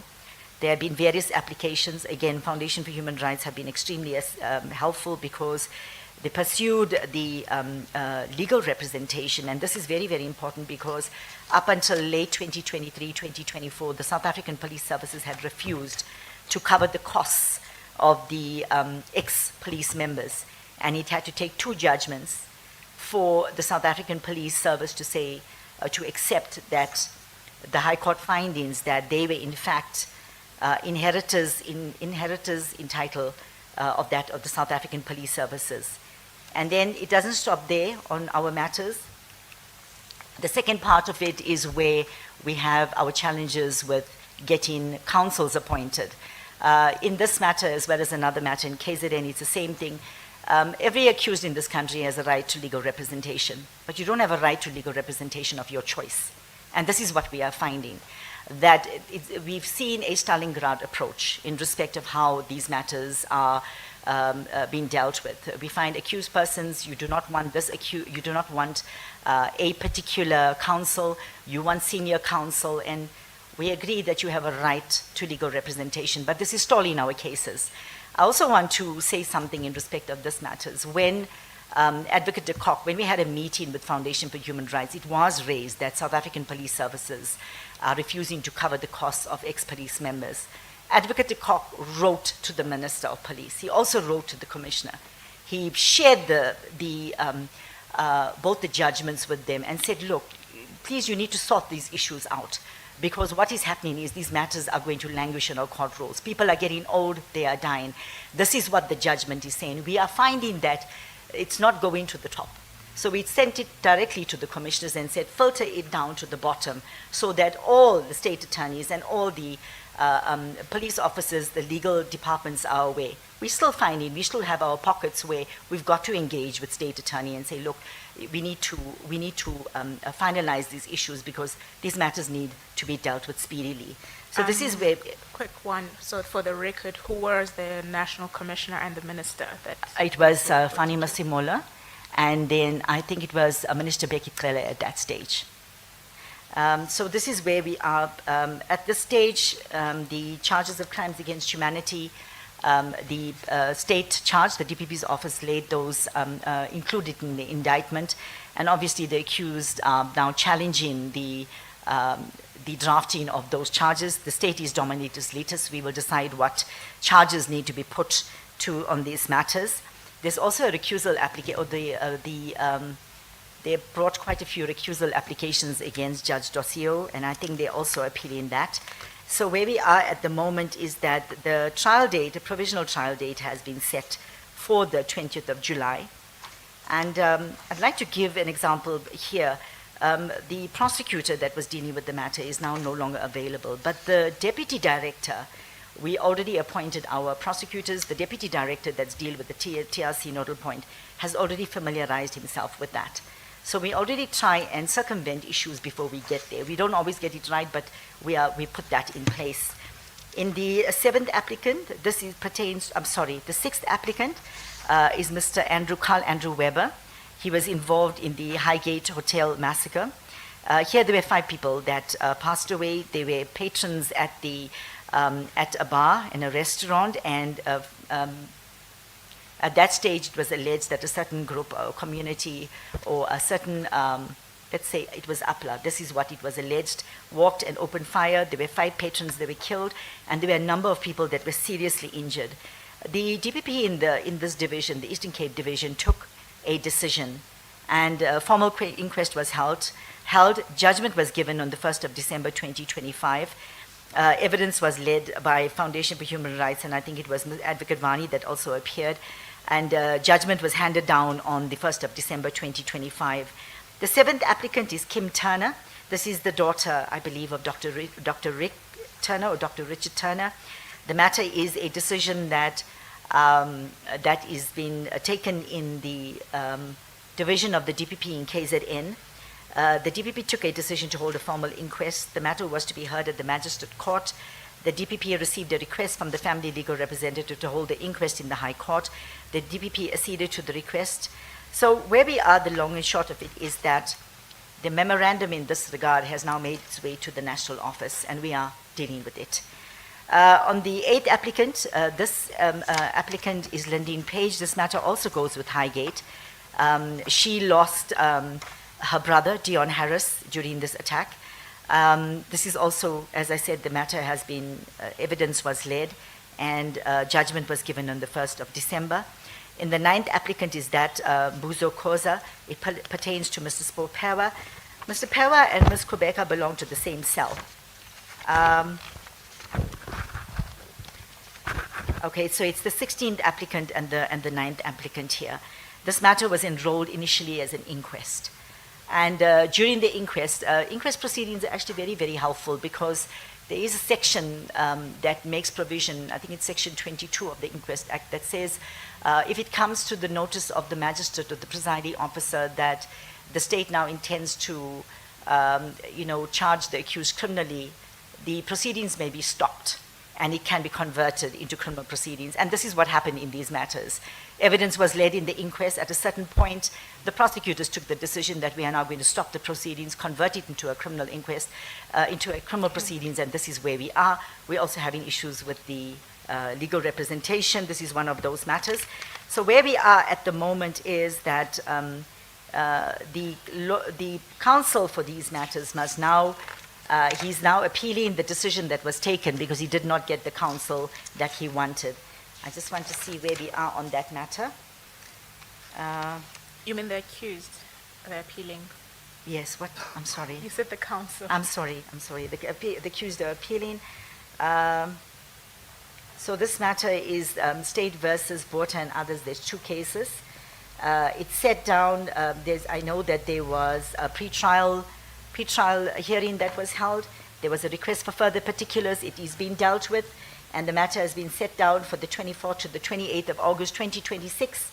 The matter will be heard at the regional court in Durban. Then the 10th applicant is Mr. Neville Belling. Mr. Belling was also involved he was injured, severely so, in the matter of the Highgate Hotel. That decision has been taken. The judgment has been given, I'm sorry. The 11th applicant is Mrs. Mshlauli. She's the spouse to one of the deceased that passed away in the Craddock 4. I've mentioned these matters go with the other matters. So evidence has been led and it will be back in court in July for further evidence. I must say, even here we were throughout the hearing, we've heard now the persons of interest. But to this point, with where we are, we have not had the opportunity to convert that in terms of Section 22 with the evidence that has been led. We find that inquest proceedings do offer a platform, but we'll deal with that a little later, and why those inquest proceedings are so important. In the 12th applicant here, Sarah Bibi Lal, this is the matter of Dr. Hafiji. It's in the inquest is the one that we dealt with. The evidence was led extensively so by prosecutors in this matter and family attorneys. I was actually quite sad to see this as one of the applicants because I know that it was a quick period of time that we managed to take this case from a single email to a full-blown inquest to have it overturned. The inquest was reopened. It has been finalized. A decision was taken by the DPP. They declined to prosecute anyone else in this matter. The 13th applicant is Sizakele Enes Simelane. This is in relation to the matter of Ms. Simelane. This matter was enrolled on the criminal court roll, I think, as early as 2016. Sadly and unfortunately, it remains on the criminal court roll. There have been a number of interlocutory applications that have been dealt with. We've also had counsels that passed away. We had 2 of the original 4 accused that were charged in this matter also passed away. The last year and a half was spent on a Section 77.3 application when one of the accused alleged that he was unable to follow proceedings. He was referred for counseling to for assessment to Vescopies. We got a report. The professors at Vescopies testified in this matter. Unfortunately, before judgment could be delivered in January, the judge was placed on special leave. So where we are at the moment is the acting JP has been engaged in this matter, and the matter will start de novo. So we are going to start leading all that evidence again. Then in the matter of, so there is also a case management meeting for the 25th of May 2026. On the 14th applicant is Pero Mkonto. This is also for the Cradock form matter, so this is where we are. As we said, the evidence has been led. Then on the 15th applicant is Mr. Stephens Mbuti Mabelane. This is in respect of Mr. Matthews Mojo Mabelane. And we know that application was made, the memorandum was sent directly by FHR to the Minister's office. The NDPP and the DPP were engaged as to what their views were in respect of supporting the application for the reopening. And the NPA supported that application. The matter was enrolled on the 19th of January. I believe in consultation with Council, that date has now been arranged for June 2026. We did have a shortcoming in that matter, in the sense that we did not manage to get the notices out in time. However, we have been given the undertaking that one of the persons of interest has already been engaged and has already given, counsel has been given to her, and we are busy with the legal representation for the second person of interest. I also should add that it is not the duty of the prosecutors to arrange for legal representation, but in the interest of fast-tracking and expediting these matters, prosecutors do get involved, even investigators. We make sure that all the persons of interest are aware of what their rights are in terms of the standing orders, and that they put in contact with the right people, the legal representatives, whether it's SADF, whether it's SAP, whoever it might be. We need to put them in touch with those people. This is where we are. And I must say, in this matter as well, unfortunately, our prosecutor passed away last year. And in an effort to intervene and to take this matter, to a point where we can share the details with the deputy director, we, in fact, even scheduled an inspection in loco to John Foster Square. We were able to bring him up to speed. So we're quite happy to proceed with this matter. I know that there are issues, but there's nothing that we cannot solve, cannot resolve. On the 16th applicant, I spoke about this matter with Ms. Kobeka. She was also part of the cell with Mr. Spopewa. The matter is now on the criminal court roll. In the matter of the 17th applicant, Shlekani Edith Rikotso, this is in respect of Mr. Ignatius Mtabule, or as we know him as Iggy Mtabule. He hasn't been found since. This is one of those matters that is still under investigation, because we are having a problem. We've obtained several statements from senior members of the ANC. A meeting was held with the legal representative. The statement from the person of interest has been obtained. We've obtained additional witness statements. On the 16th of September, a meeting was held with Mr. Joss Venter representing the family. He was briefed on the status of the matter, remaining statements to be obtained, and a decision to be taken. On the 18th applicant, this is Tsidiso Motasi. This is in respect of the death of Sergeant Richard and Mrs. Irene Motasi. It was a decision that was initially dealt with prosecutors in the Northwest. A decision was taken by that office of the DPP. I will not delve too much, because this is one of those matters that we do not want to discuss openly. It is a sensitive matter. We did have a hiccup in this matter in respect of demarcation. There were issues with demarcation, and because the incident happened in Hammanskraal, the matter then fell within Pretoria. But in order to ensure that there's no delays, what we did was we arranged a meeting with the prosecutors, and the investigator remains the same. So he's still there in the Northwest, and he remains the investigator in the Pretoria matter. But it is the prosecutors that needed to meet with each other, engage on the challenges, and work a way forward. So this is where we are. On the 19th applicant, so the 19th, the 20th, and 21st applicant, this is in relation to the deceased who became known as the PEPCO 3.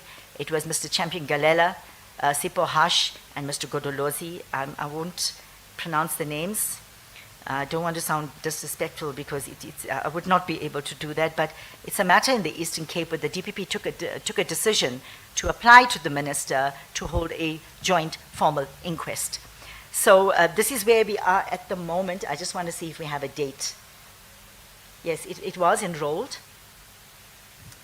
It was enrolled on the 23rd of January, 2026. We have 2 persons of interest, but we can inform the Commission that we already have been informed that one of the persons of interest is unable to follow proceedings, and the other person of interest is also has some or other illness, and of course we are going to have to send them for an assessment.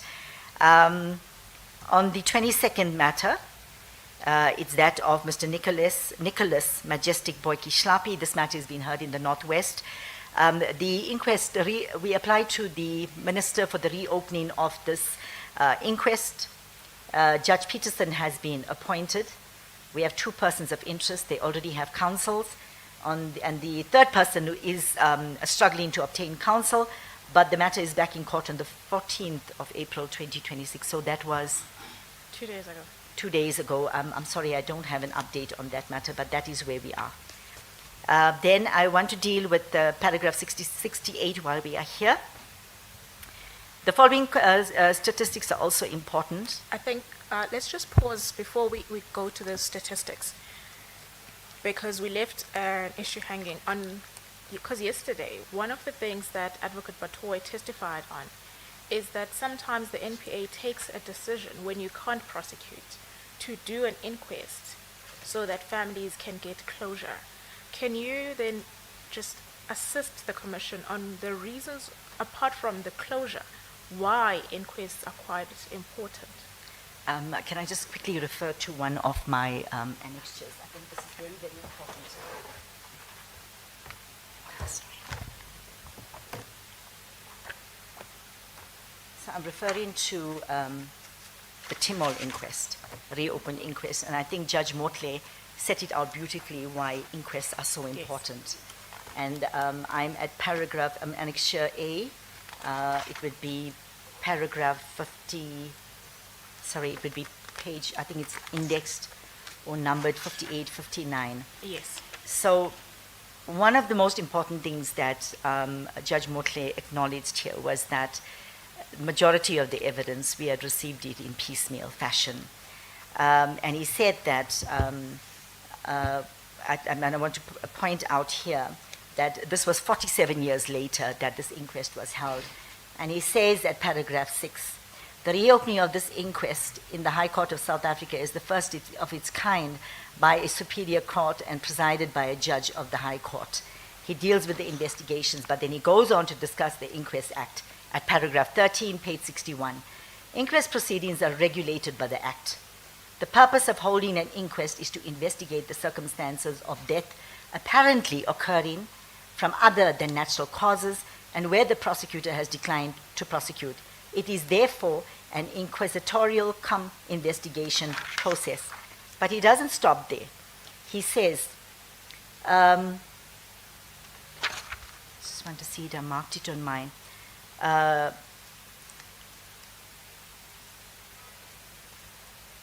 Inquest Act, paragraph 25, the Inquest Act empowers the presiding officer to call for and receive affidavits.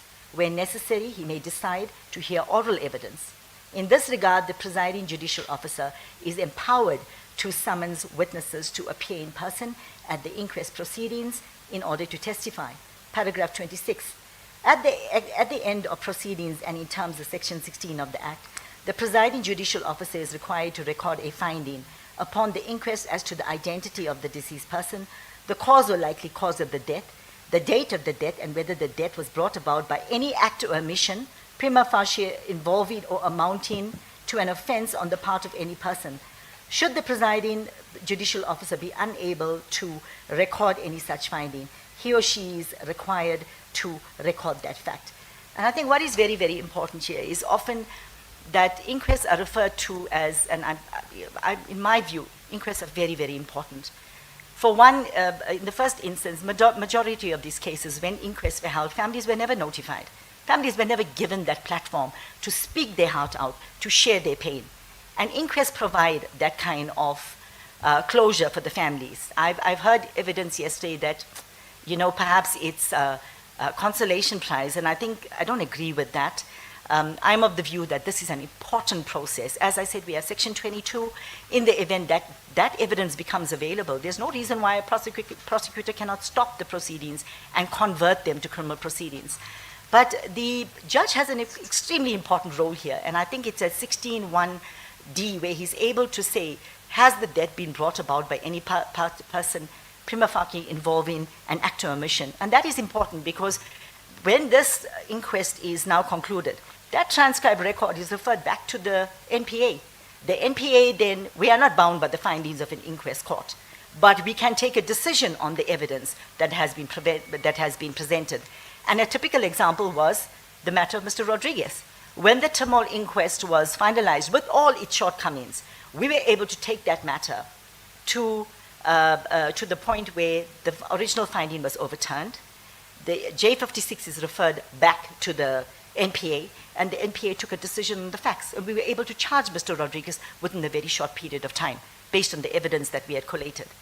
So it is a way, and I know that judicial officers are very strict about the way that evidence is led. It's very much like criminal proceedings. So this is a very important avenue that is available to us. Okay, and now moving to the statistics in paragraph 68. Yes. So the following statistics are also very important, more so for the context in this matter, because we can say that progress is being made. It may not be at the pace that is required with all the shortcomings, but we are making progress. The matters on the criminal court roll, and perhaps I should just say that when we go back and we look in September 2021, there were still 4 matters on the criminal court roll. Mr. Rodriguez died, we had to remove the matter from the criminal court roll. The remaining matters are still that of Mr. Nyoka, where we've taken that to sentencing.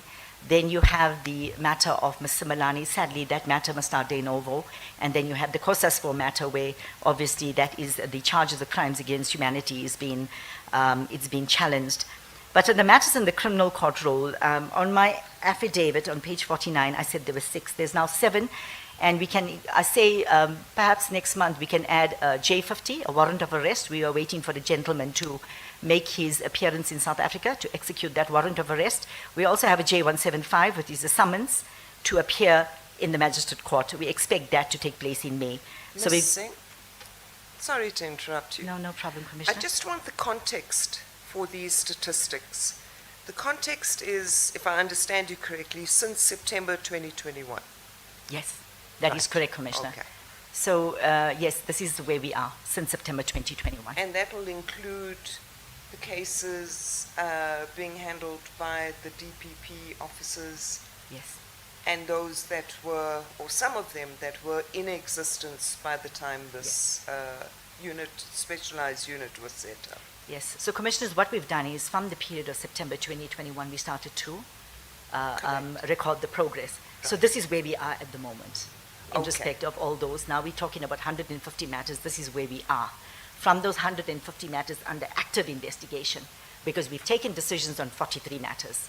And those could have been because amnesty was granted, or there's prescription, the crime is now prescribed, or whatever the reasons were, but that is separate. But the 150 cases, this is where we are. We have 6 matters on the criminal court roll, it's actually now 7. We secured 3 convictions. I must say the first conviction was in 8th of November 2023. This matter, in much of a way, we find that when our court rolls are very, very full, what DPPs usually do is, and prosecutors were very good on this matter, they took this matter to a regional court. Evidence was led at the regional court, and within a short period of time, we led evidence was heavily contested. The state led that kind of evidence, the defense led its case, and the accused was convicted. He was sentenced, and we know that this matter is also being currently taken on appeal.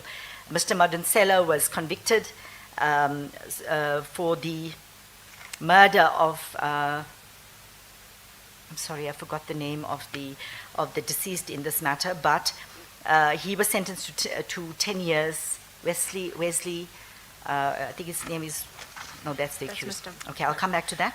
But in any event, Mr. Madonsela, at the age of almost 70 years old, was sentenced to 10 years direct imprisonment.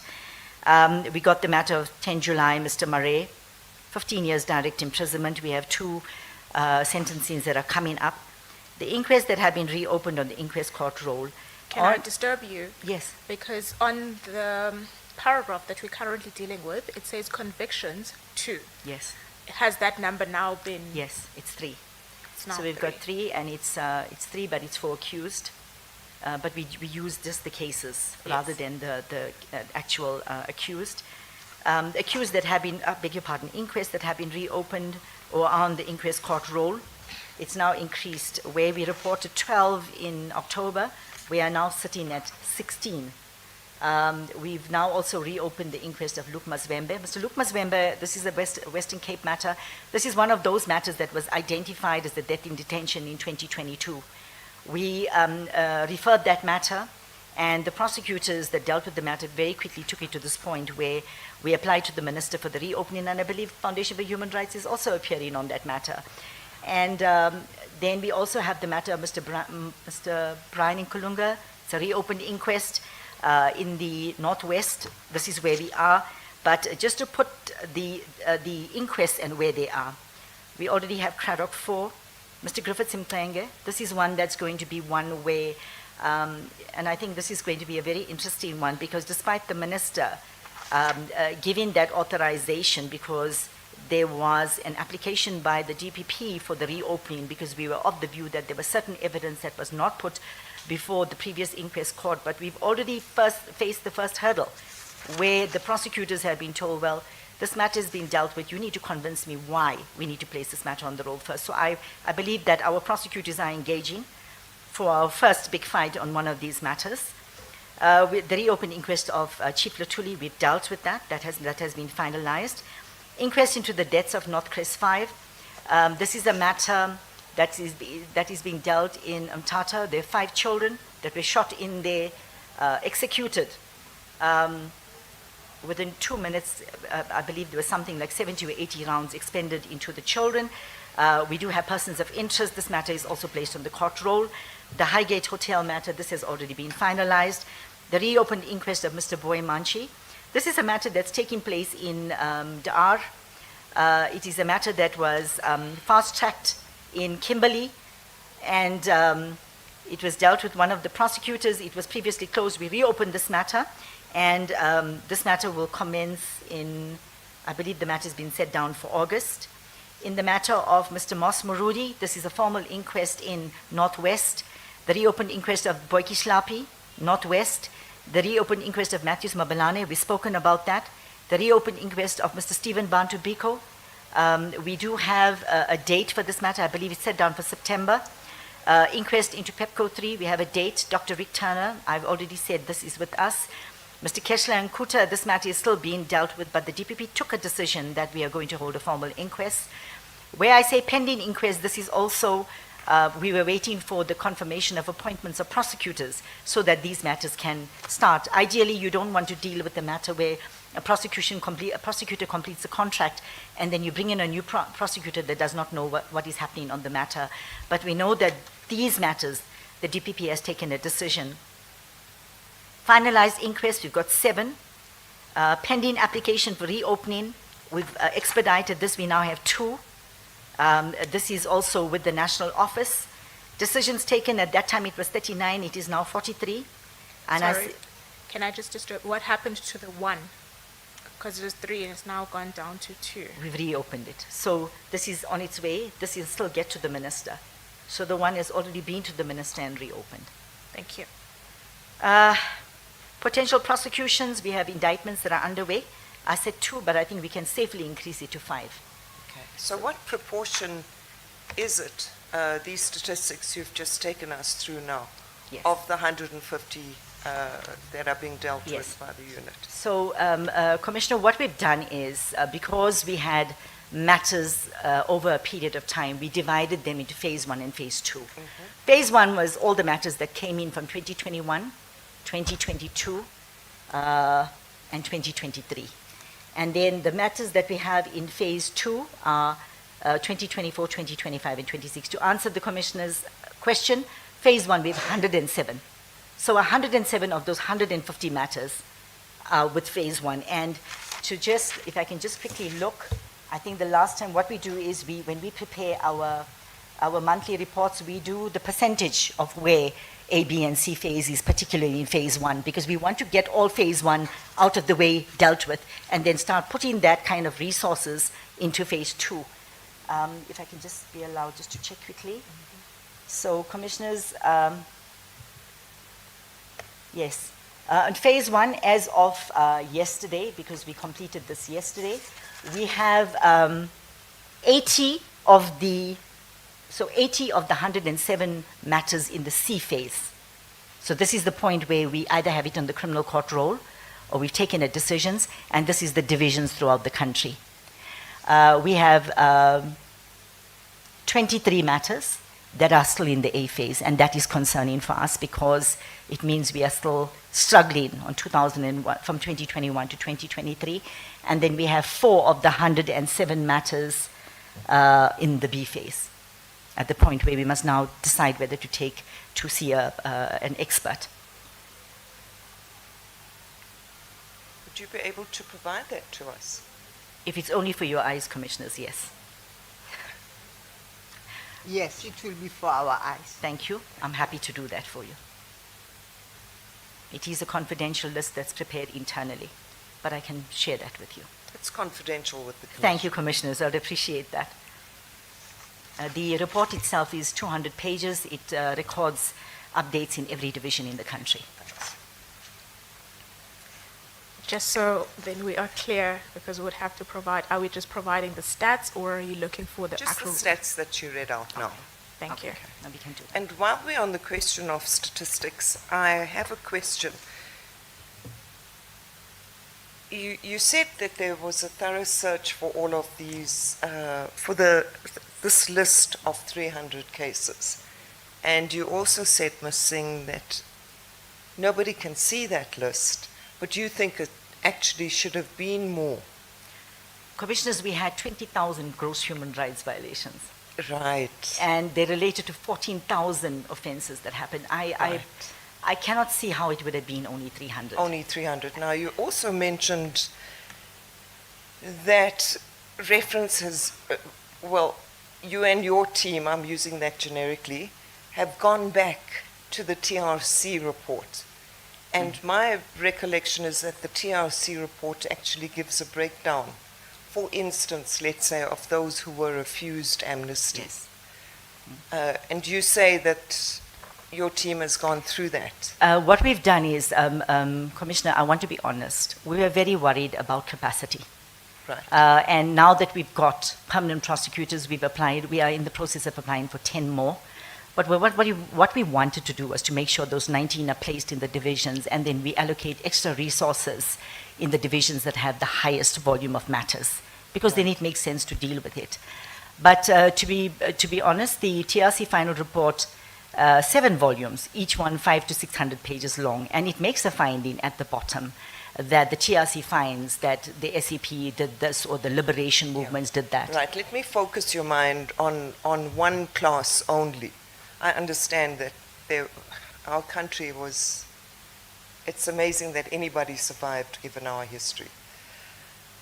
Of the amnesty applications that were refused, has there been a reconciliation internally of those matters vis-a-vis the ones that you currently have, to get a sense of how many others are out there to which no attention has been paid, or which may have been dealt with in the past, but closed or declined to prosecute? Commissioners, I understand that there were more than 7,000 applications and only 899. No, those refused, Yes. So we know that some divisions have looked into it. Right. They are looking at cases, because you do find some matters where they will say amnesty was granted to X, Y, and Z. Right. But we want to know where did the instructions come from. And they are named in those amnesty applications. Right. So that is what we are looking at. We are not fully there yet with all the divisions. We're still trying to get to court with these matters, but And I understand. So there's been no full reconciliation No. of the 840 that were, let's say, that were refused. we do have a list, but we have never reconciled it as yet. And we know that some divisions have looked into it, yes. Okay, thank you. Thank you very much. Thank you, Commissioner. I think we can now move to your paragraphs 69 to 72. And in these paragraphs, you provide updates on other matters. Yes. Can you kindly take us through those matters? So I updated on these matters because they did come up during the giving of evidence or in the papers, and DPPs responded on these matters. So one of the matters that was highlighted was that of the KwaMakuta massacre. This matter is under investigation by the KwaZulu-Natal TRC unit. The Ntuli family massacre occurred on the 21st of January 1987, where 13 members of the same family were ambushed and killed. In what became known as the Milan trial, 20 accused persons were prosecuted. The investigation underway was identified as a matter for investigation because of refusal of immunity by the trial court. DPSCI investigations under the watch of the NPA's TRC nodal point is presently underway. And I think here's where we must pause and stop, because that is one of the most hardworking divisions, together with the Eastern Cape and the other divisions.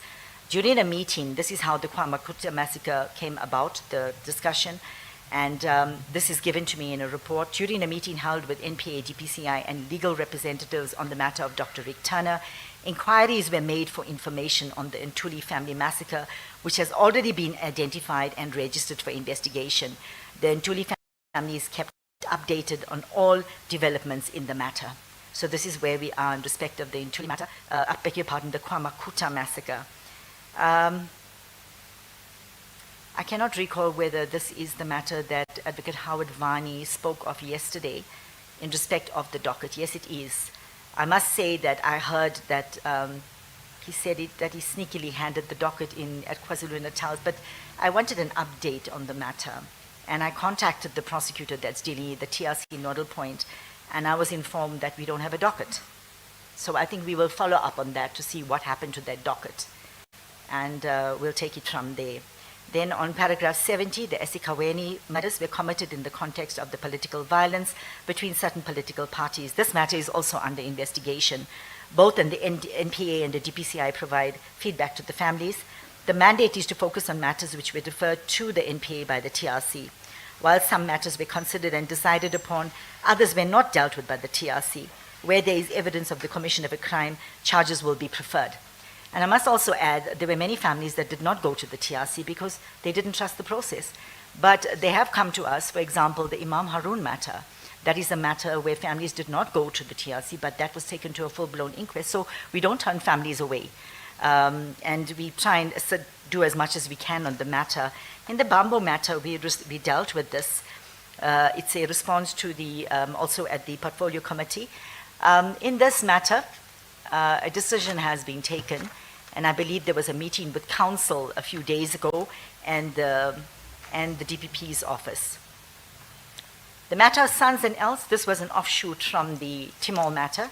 The matter was dealt with Mr. Fienemans. This was long before the creation of the TRC component, and during the creation of the TRC component, it was based with the representation section of NPS, and a decision was taken to decline to prosecute. Mr. Fienemans' affidavit was attached. Then on the Craddock 4. Sorry. Okay, sorry. So that we can give the reference, it's at paginated page 449. That's where you'd find the attached affidavit that deals with the matter of Sons and Else and what happened in that matter. And I can assure you the former NDPP also spoke on it yesterday.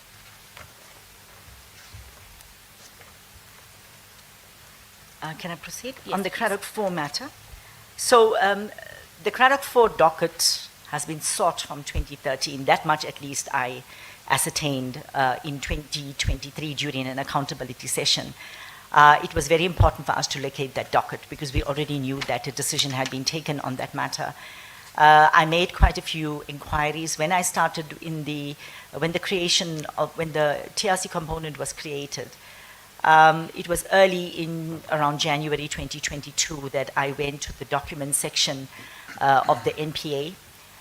We discovered 19 boxes of matters pertaining to the TRC matters. We quickly indexed these matters and made them available to all the prosecutors and investigators in the country. Some we found portions of dockets, clips, A clip, B clip, C clip. Some would find an isolated statement. We found copies of investigations, I beg your pardon, copies of the transcribed records for the Craddock 4 matter. We then disseminated it to the prosecutors in Eastern Cape, and the plan was for them to compare it with what they had, because we knew that the docket was being reconstructed. But I can, from the 19 boxes, 5 pertain to that of Craddock 4, 4 contained copies of the transcribed record, and one box contained the, I think it was GBS minutes, which we retained and which we then declassified and shared with the DPP's office. But I can say that insofar as our efforts to locate the Craddock 4 docket is concerned, I was unable to trace that docket. Then, okay, you may lead me. I think for the record, Advocate Jiba equally spoke about this missing Craddock 4 docket. It's been missing since 2013. Since 2013. And just for confirmation, you were not in this component in 2013. No, I was not. But I must add, it had come about somewhere that the docket, I think it was Advocate Sakata that filed a statement to say that docket had been found, but he says he was informed as such by Advocate McAdam, but we can safely conclude that up until this day we have not found that docket. So I just wanted to make sure that we understand that we made an attempt to look for the docket and we have not found it. And so it was reconstructed for the inquest? Yes, and at the time that the decision had been taken, I think Advocate Sakato was the acting DPP in the Eastern Cape at that time, and he took steps to reconstruct the docket. And both the investigating officers testified on between, I think it was the 24th or the 25th of March regarding this docket, and it makes for interesting reading about their attempts to locate that docket. And that was evidence before the court, before the reopened inquest. I think that takes us directly, before we move to this portion, Chair, can I get your direction on when we will take lunch? Yes. So that I do not move the witness into dealing with Yes. the three remaining topics if we are taking lunch right I now. think this might be an appropriate time to take a lunch adjournment and reconvene at 2 o'clock. Thank you, Chair. We are adjourned.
that are committed several years ago, often under the auspices of the state institutions that engaged in a systematic concealment and destruction of evidence. The unique historical and political context within which these crimes occurred has compounded the difficulty of conducting credible and constitutionally compliant prosecutions. One of the most persistent obstacles has been the destruction, the loss, or misplacement of critical evidentiary material. The TRC itself, in its final report, acknowledged the deliberate and systematic destruction of state records intended to eliminate incriminating evidence and obscure the truth about state-sanctioned atrocities. Many original police dockets, inquest records, post-mortem records, and photographic albums have either been destroyed or cannot be traced. This has necessitated the laborious process of reconstructing case dockets, often from fragmentary secondary materials such as contemporaneous media reports, family recollections, and residual administrative records. The absence of primary documentation undermines the ability to establish a coherent chain of evidence, identify perpetrators, and locate witnesses who can credibly attest to the events in question. The passage of time has further eroded the evidentiary landscape. Witnesses, victims, and perpetrators have either passed away or are elderly and infirm, with fading memories and limited ability to recall precise factual details. In certain instances, entire communities have been displaced. And physical evidence such as crime scenes or autopsy records no longer exist.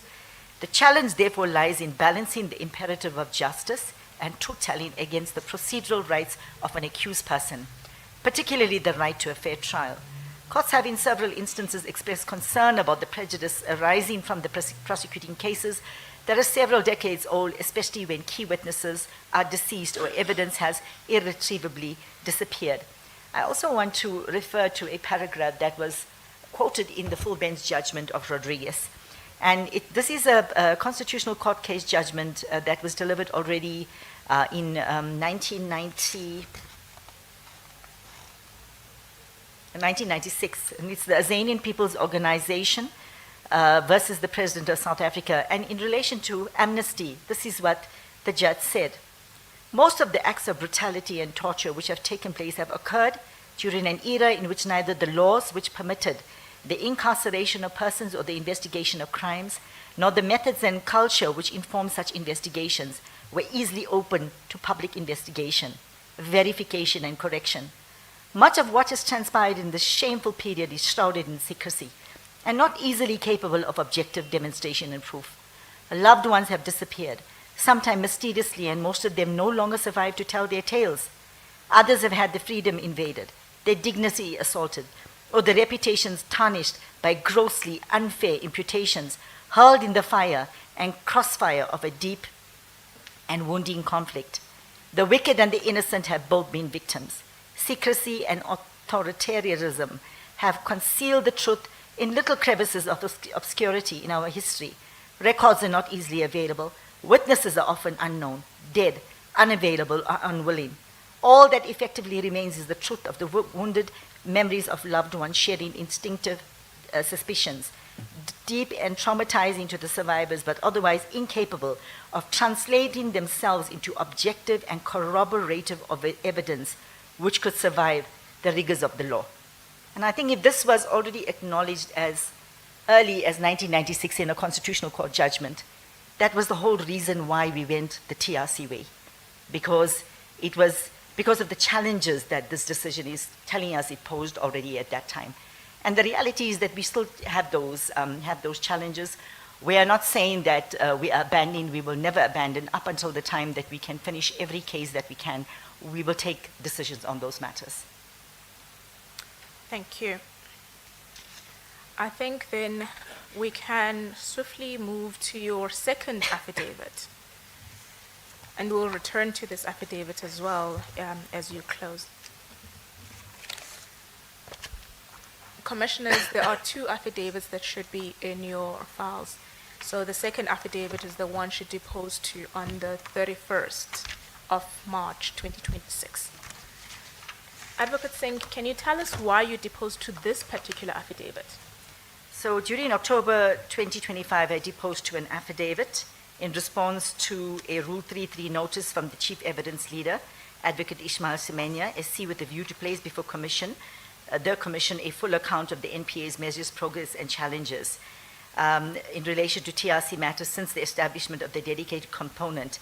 I deposed to this supplementary affidavit in my capacity as a senior state advocate and the head of the TRC component within the NPA, and response to a Rule 3.3 notice served on the former National Director of Public Prosecutions, Advocate Shamila Batoy, or Advocate Batoy, on the 4th of March 2026.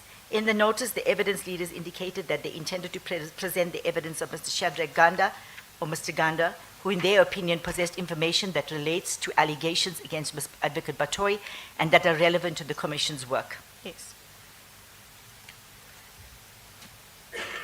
And so even with the filing of this second affidavit, you had not received any Rule 3.3. You answered because you are one of the people in operations. That is correct. Do you then want to, and this relates to the Gabi matter, do you want to then just give a summary of what this affidavit deals with in relation to the death of Mr. Gabi in Zimbabwe? Commissioners, this matter is under investigation. It's actually one of the matters that appears in the Johannesburg division. At the time of 2021, it was not one of the 59 matters that was referred. Neither was it one of the matters that was identified for reopening. At some point in middle of 2022, we picked up that this was one of those matters that slipped through the cracks. And immediately we sent the matter, we forwarded the matter to the DPP's office in Johannesburg. An investigator was appointed, and a prosecutor is also dealing with this matter. The information that I've gauged from here on the affidavit, I've taken it out of a file, a PCLU file, and I've set it out in page 2. The background, I've indicated it. I don't want to dwell too much on it, Yes. because I also believe that the police will also attend to this. And then I'd say the steps taken in respect of the investigation in the matter, I set it out 2021, 2022, and August when it was found. But I'd like to say, I'd like to read this into the record when I say presently on paragraph 5. Yes. I say the matter is still under investigation, and DPCI was also requested to respond in terms of Rule 3.3 notice. No decision has yet been taken on the matter. There is no power of attorney for Mr. Ganda in this matter. Regular feedback is given to the grandson of Mr. Kabi. Regular feedback has been given to the late Mrs. Kabi by DPCI when she was alive.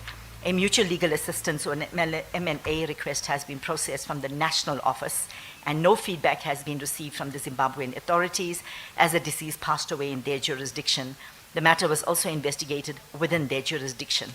Sorry, for the people that would be following, what would be a mutual legal assistance?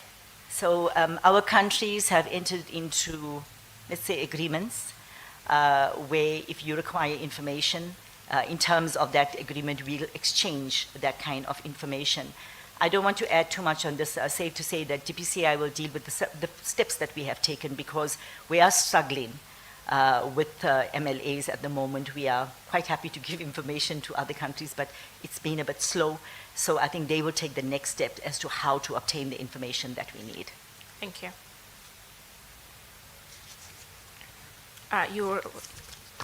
You are going through the present, so can you just put paragraph 15 on the record as well to just conclude this portion? Paragraph 15.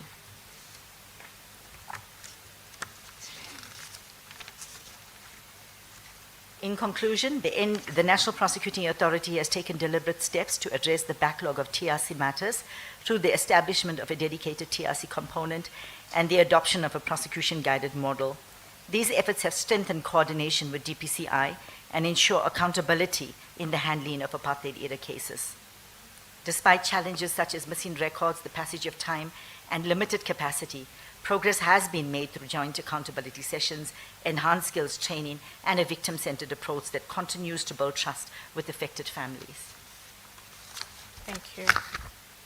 And then to round up, to go back to your original statement. If we could just look at paragraph 50 of your original statement, the former NDPP equally spoke to this, and this is in relation to the opinion that was provided by Nzabeza SC and the recommendations therein. Commissioners, those would be in the Batoy bundle that we looked at yesterday. SB, for those that need to follow, it's SB 00377. That's where the recommendations are. But we're not going to go through those recommendations. It's just a question whether, since you are the operational component, have those recommendations been put in place? Yes. Some recommendations, for example, sharing of the investigations. We've taken that under advisement. We will not be compromising the integrity of our investigations.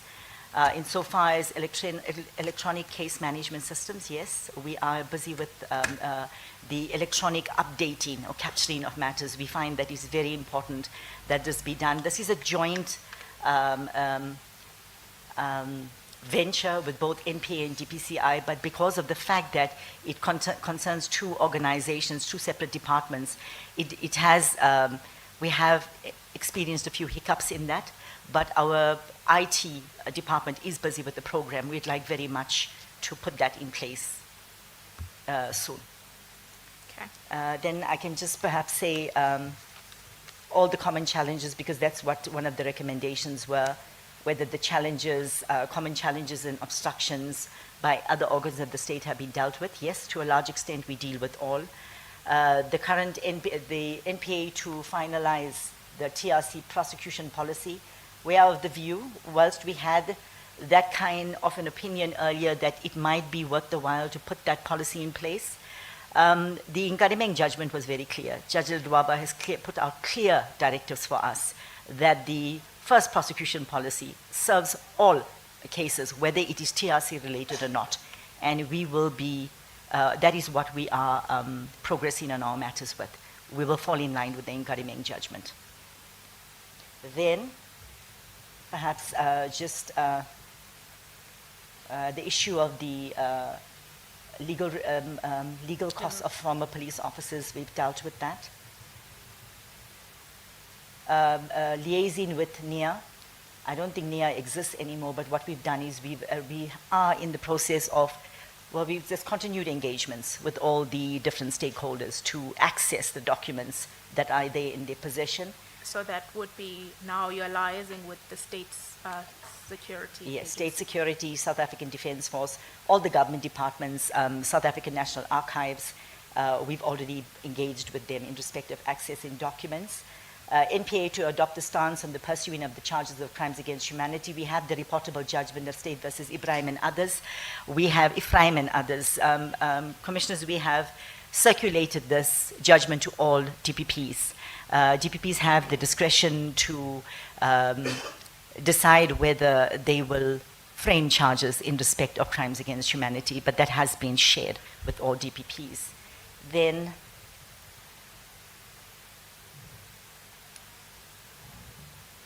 but the last one was NPA to pursue the establishment of the Independent Commission of Inquiry. We are here. Thank you, Commissioners. Okay, and then one issue that does not appear in your affidavit that did arise during the time when we were consulting relates to some delays that may have occurred during the investigations and what you then discovered during a recent inquest. Do you care to share what that issue was with the Commission? I can't remember. Maybe you can just refresh my memory. I'm sorry. During our consultation, and this is the previous days, you indicated that there were some hurdles that certain investigators were experiencing in relation to liaising with your office. Yes. That you discovered quite recently. Correct. So I alluded to it earlier in my evidence. About 2 weeks ago, the reopened inquest into the deaths of the Craddock Four was underway. And this evidence has been led at the reopened inquest. two investigating officers testified about the Craddock 4 docket and the location thereof. There was a time when we had a team that was working, but I was not aware as to what happened. After some time, I went back to the DPP's office in Johannesburg, but in the evidence, it emerged that one of the investigating officers testified that they were in fact barred from attending at the NPA and barred from approaching me in respect of guidelines on the TRC matters, because evidence, according to what I've read, is that there was success on some of the matters. So I think that is very important, because we had capacity in 2018 and progress was being made. So I don't know what happened there, and I think those things are important. They need to be looked into, because if this is what happened, then it set us another 2.5 years back. And that is something that perpetrators are dying, witnesses are dying. And I think perhaps in the long run, those are some things that, if the Commission is going to make a recommendation in that regard, those are things that we should look into. I think I've answered your question. Yes, you have. Are you aware of who barred them, or is that that's still a mystery? No.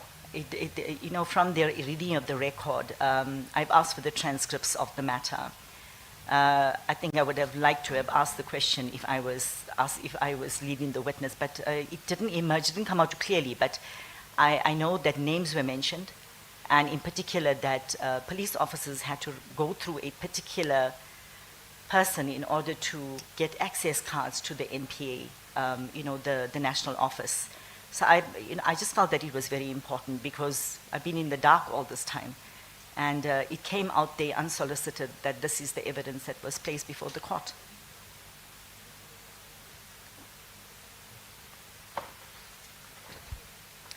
Okay.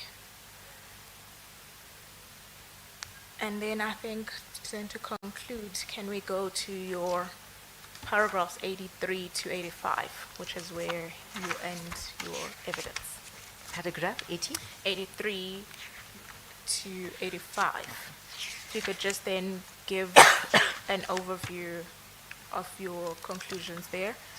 I say at paragraph 83, in conclusion, the NPA has taken deliberate steps to address the backlog of TRC matters through the establishment of a dedicated TRC component and the adoption of a prosecution-guided model.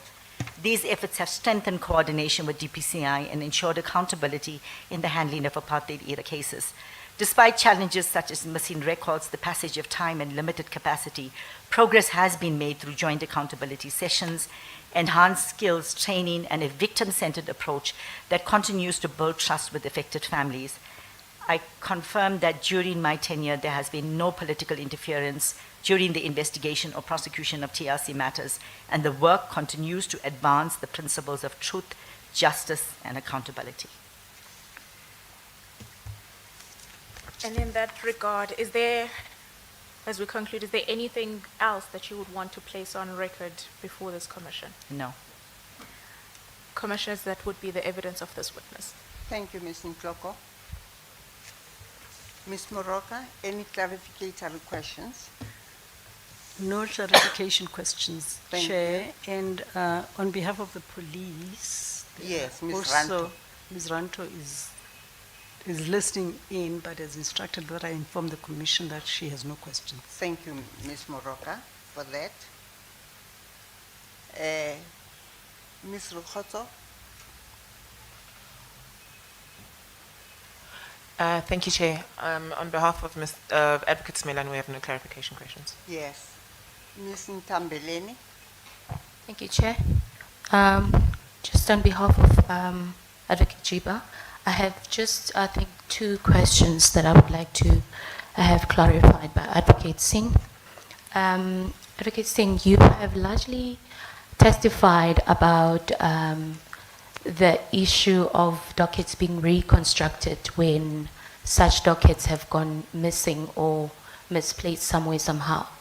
I just want to find out, to the extent that dockets, which I believe to be very important documents in your type of work.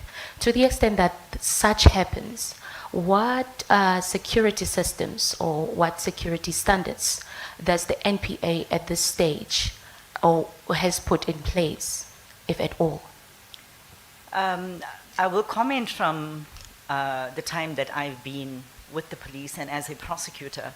We never gave documents, or I beg your pardon, gave dockets to anyone without a signature being recorded somewhere. Prosecutors are taught very early in our careers that you have a docket register. Police officers are well aware that if a docket is given to anyone, and if you are a commissioned officer, you use your diary to sign and hand over that docket. And if you are a non-commissioned officer, you use a pocketbook. But under no circumstances are dockets permitted just to be shared from one person to another without any sort of signature somewhere, irrespective of wherever you might be employed. Those dockets will not leave your office without a docket register. Thank you. And is this a system or is this a process that has been put in place since your tenure, or it has been there even before you were in office? I think long before I even joined the police service, that is the way that it was. From prosecutor to investigator, it was always in place. Thank you for that. And the last question then would be, you've just now mentioned something about accountability sessions. What entails accountability sessions? Is this in regards to maybe, for instance, where a docket would be missing, if a person is to be found to have been the last person that has been in custody of that docket, what would be the accountability that would be expected from them, as from your office? Look, we've had an experience where an investigator, we had a signature in the prosecutor's diary that he had taken the docket, and we looked for the docket for 2 years and we could not find it, and one day it materialized. And I think that division has learned an invaluable lesson, that we're still struggling to understand how a signature was in a particular register, but the docket was in the prosecutor's office. So I think if you want to talk about steps to be taken, that is one of the steps that you would take, because TRC all dockets are important. All your information is important. They should not be lying around. And if it's found that you were negligent, I think you can be charged. Thank you, Advocate Singh. Thank you, Chair. That concludes my Thanks, questions. Ms. Ntambeleni. Ms. Mchizane. Thank you, Chair. On behalf of NDPP officials, I have no clarificatory questions. Thank you. Mr. Vani. Thank you, Chair. We do have a few questions by way of clarification.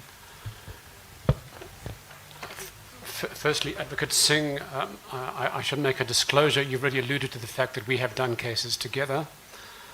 But just for the sake of completeness, you and I were together in the Timol matter, the Agate matter, and also the Haffergy matter, although you weren't there in person, unfortunately. I do wish to place on record that we were very impressed with your work on those matters.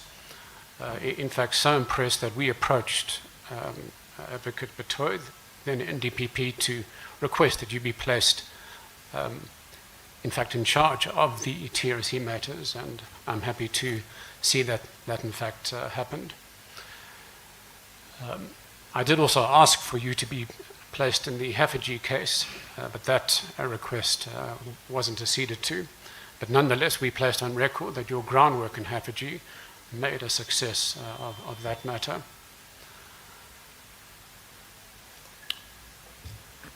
If we can just look at your career, you joined the NPA in 2005, but as I understand your evidence, you didn't deal with TRC cases until the Timol inquest in 2017.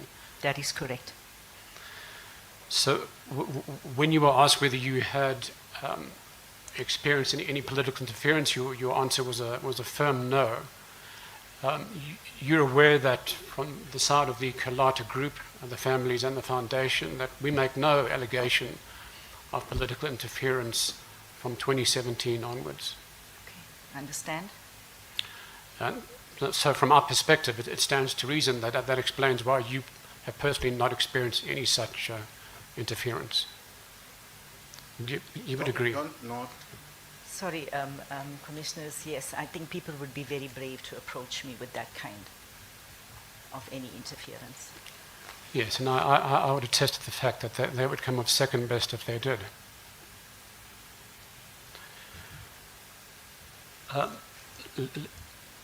So, of course, post-2017 is, from our perspective, not the main focus of this inquiry, because we allege that the interference, the most serious interference, happened in the 2000s, certainly from 2003 until the end of that decade. But we do suggest that the impact of the inaction affected your work. Would you agree? No. You know, when I came on to deal with TRC matters, particularly with the creation of the TRC component, and you've excluded the other time period, I dealt with what was given to me, with the resources that were given to me. So at any given time, that did not affect me. I'm here to do the work. And together with our team, that is our objection. That is our intention, our goal. We just do the work. I cannot comment on that, what happened prior to that. Yes, and I'm certainly not asking you to. and I also should place on the record, although we have differences in the approach taken, so for example, as we heard from NDPP Batoy yesterday, the decentralization approach was selected. We had suggested a specialized unit approach. But nonetheless, we accept that yourself and your colleagues have tried your best to get the work done. Thank you. Having said that, I suppose what I was suggesting to you is that you were thrown a curveball in a sense because of the neglect visited upon the cases in the previous 16, 17 odd years. You then had to rebuild those cases almost from scratch. Is that not right? Let me put it to you this way. I would have preferred you give me nothing. Together with our investigators and our prosecutors, we'll start from scratch. Because the TRC found that police officers routinely perjured themselves. They routinely lied on their statements. They ensured that their statements were identical to make sure that it was that suspicious deaths or whatever conduct that was there was covered up. So I'm of the view that sometimes give me nothing. Let me start from scratch. Let's go with our investigators and see what we can dig up. That's always been my view. I feel that if we bring in sometimes where they are statements and dockets, you cannot really accept it at face value. And you know, the TRC found that police officers perjured themselves, routinely lied before inquests, and then when it came time to apply for amnesty, they expected the commission to then accept that what they were saying is then the truth. So my view is very, very different. I feel with our investigators and prosecutors, give us nothing, let us start from scratch, and we'll build a case. Yes, although you have set out in some detail, both in your oral evidence as well as your detailed statement of the challenges dealing with cold cases. Correct. Witnesses are missing, witnesses have passed on. Yes. Same with suspects, difficult to locate documents.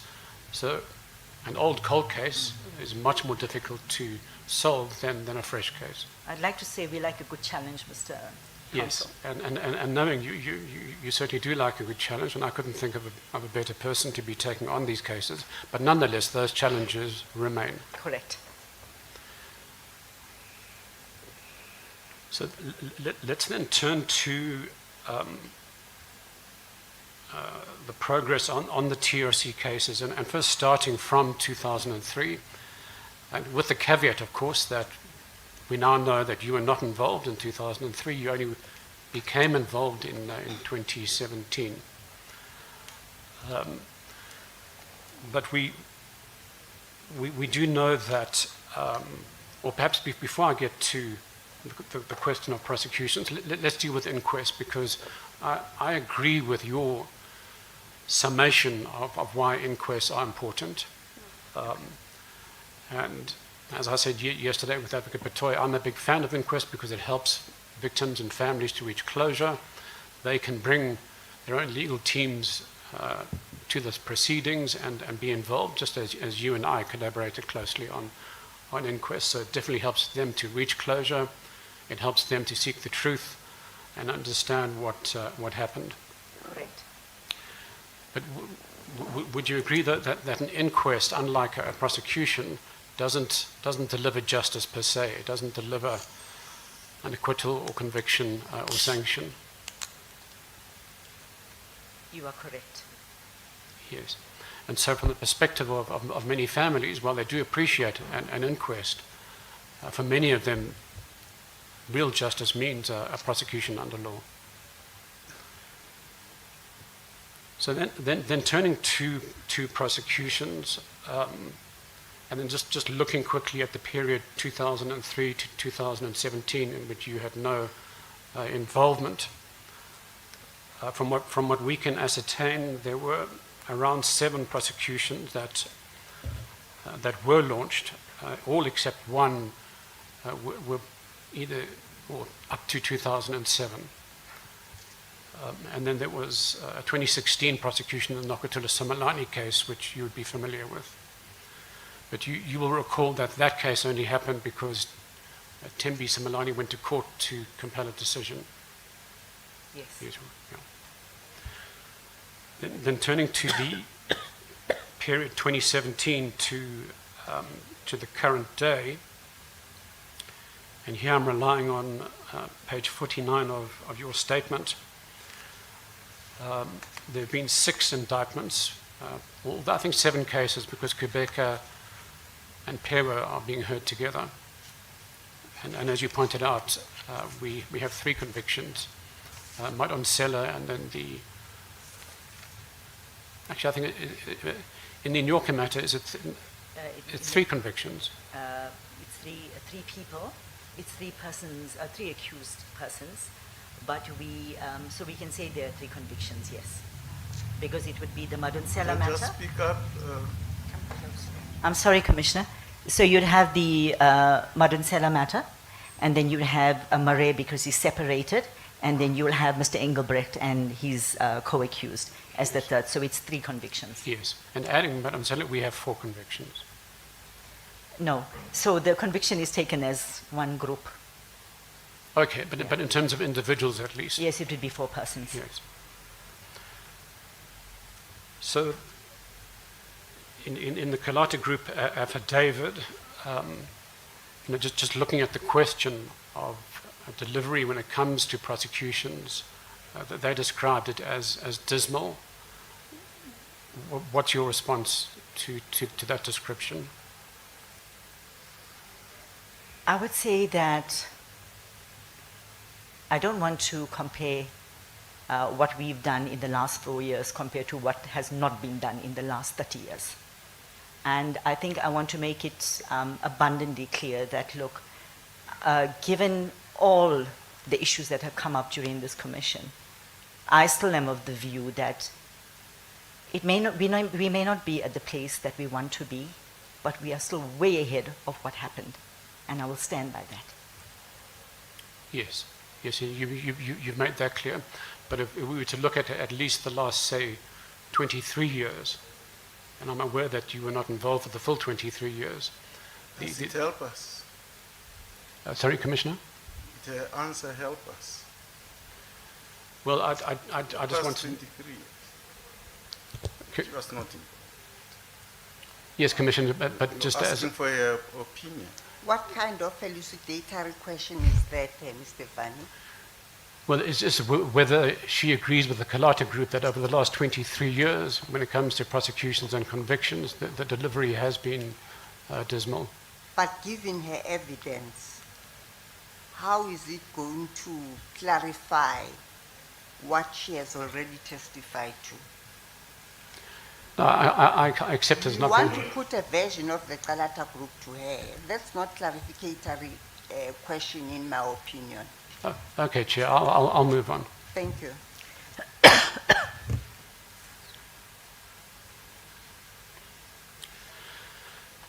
So let's then return to the period where you were involved. And here we're looking at 2017 to the current day.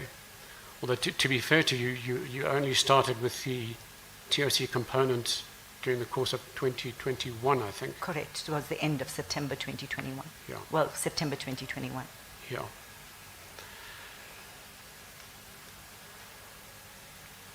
Now, in respect of some cases, the families had to issue letters of demand in order to prompt action. So do you recall whether that happened in the cases of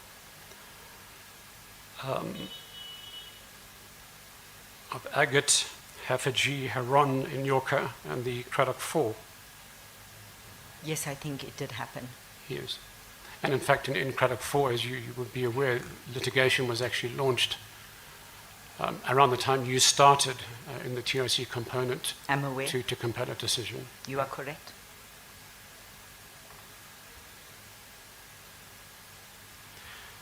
You mentioned, you gave some information in relation to the list, and I think it was put to you that the NPA wasn't in possession of a list from the TRC. And I think you clarified that there were some lists, although not a consolidated list. No, what I said was that I made an effort to find out from people as to where the original list was.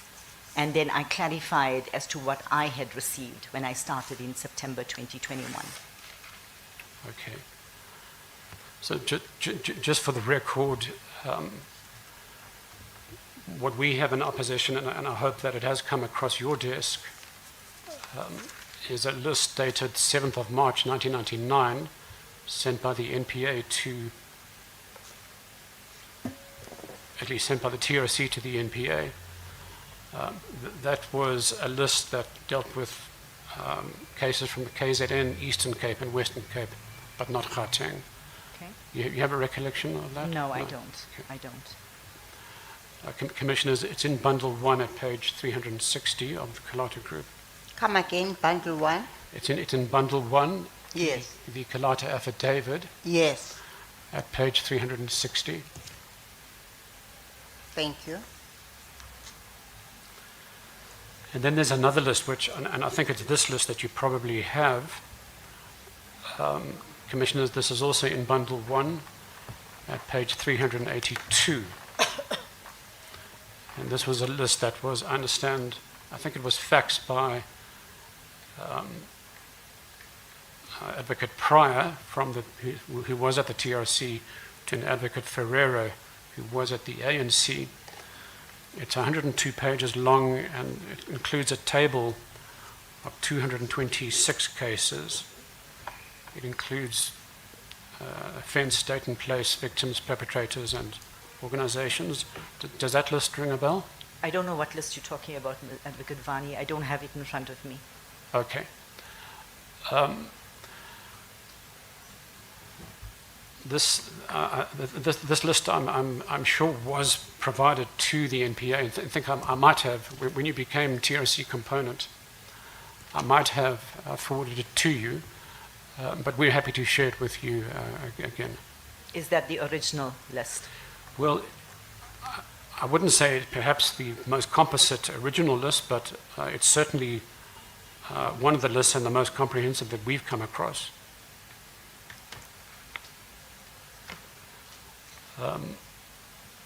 And then lastly, are you aware that the PCLU back in 2003 made reference to the fact that they had 459 cases on their books, TRC cases. I am not aware of that. And that's in the National Prosecuting Authority report to Parliament of 2002/2003. Commissioners, that's in bundle 7 at page 521. So can I just clarify then? So just the total is there, not the actual list? In the report to Parliament, it's just a number. There's no list, and we ourselves don't have a copy of that particular list. Thank you. We have asked the evidence leaders if they can try and get their hands on it. You made reference to the fact that the list should even be bigger. That That is correct. there were many hundred cases, and I think Yes. from your analysis of the TRC report, you said it disclosed around 14,000 crimes. It was 14,000 violations in respect of more than 20,000 gross human rights violations. Well, are you going to thank your lucky stars that you don't have 20,000 odd cases on your books? I think, Advocate Vani, you must thank the people for putting me here so that I can deal with the work.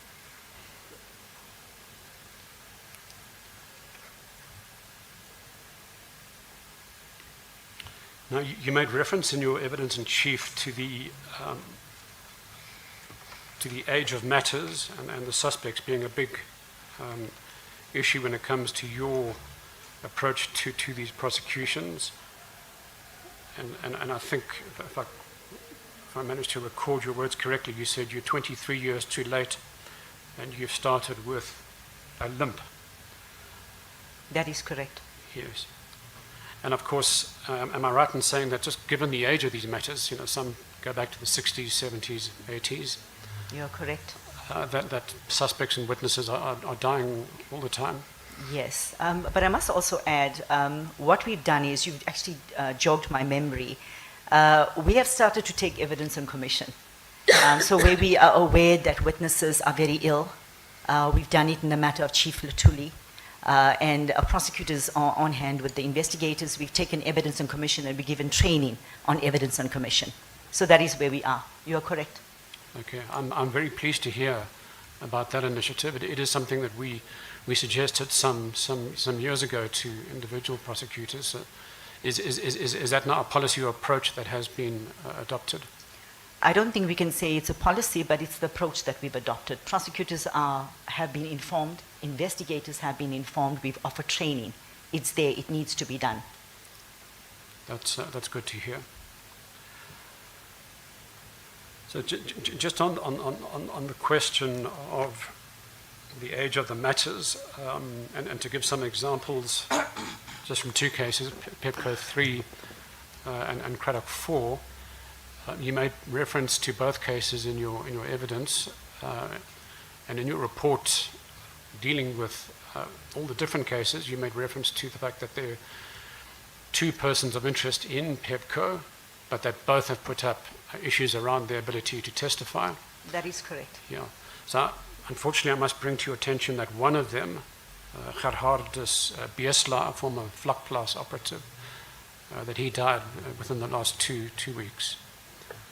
So that just leaves one suspect left in that case, who's an Askari. It has been noted. Thank you. Yeah. And also just in the last 2 weeks, one of the persons of interest in the Craddock 4 matter, Gerrit Erasmus, former head of the security branch in Port Elizabeth, he also passed on. Although he did testify last year, though. So would you agree, just given that kind of context, that you and your team are in a race against time? I agree.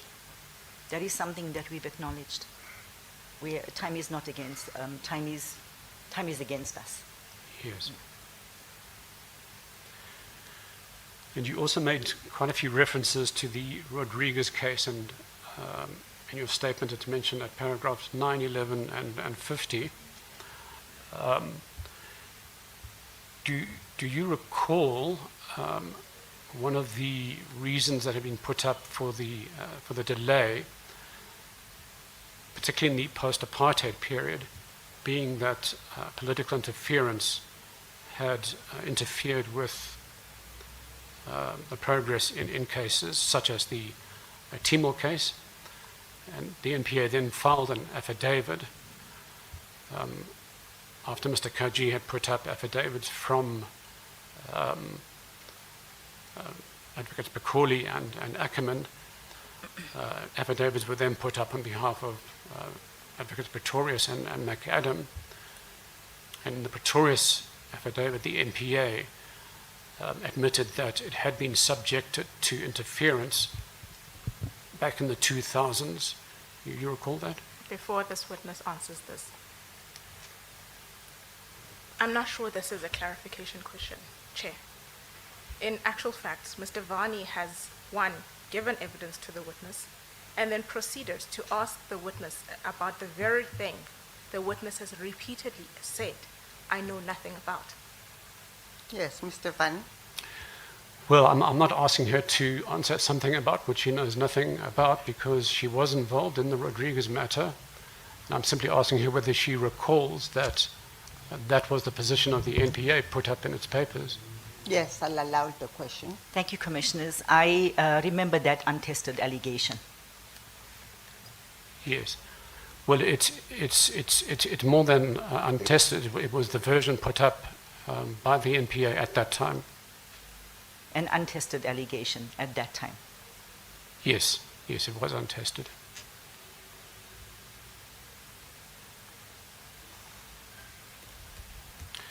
Now, when you were describing the Timol matter, you said that that case in particular opened up a can of worms.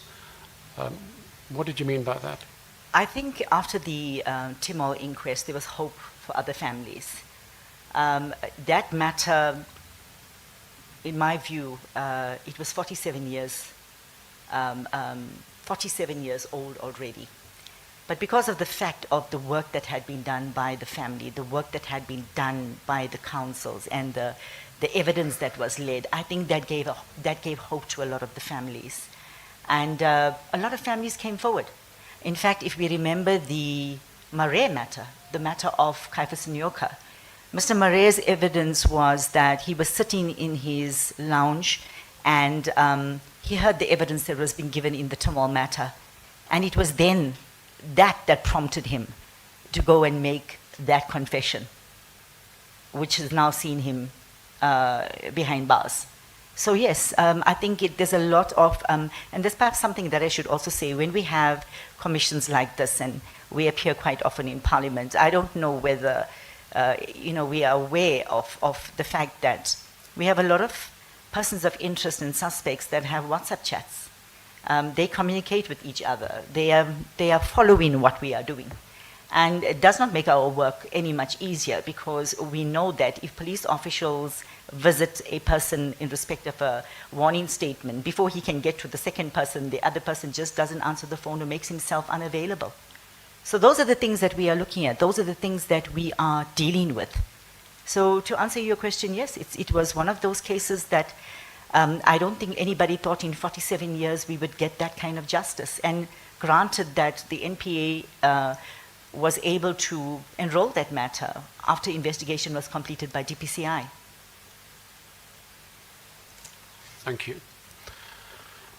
Yes, I would agree with you that the Timol matter played an instrumental role in precipitating a great deal of activity from families, occasionally from suspects. Would you agree that the Nokatula Simelane matter, that as I mentioned, the family launched this application in 2015 and then indictments were issued in 2016, that had a similar role? I can't comment on that. I really can't comment on that. You don't have to, but in fact it's Mr. Kaji's evidence that following that case, he then approached the foundation and so on. So noted. Yeah.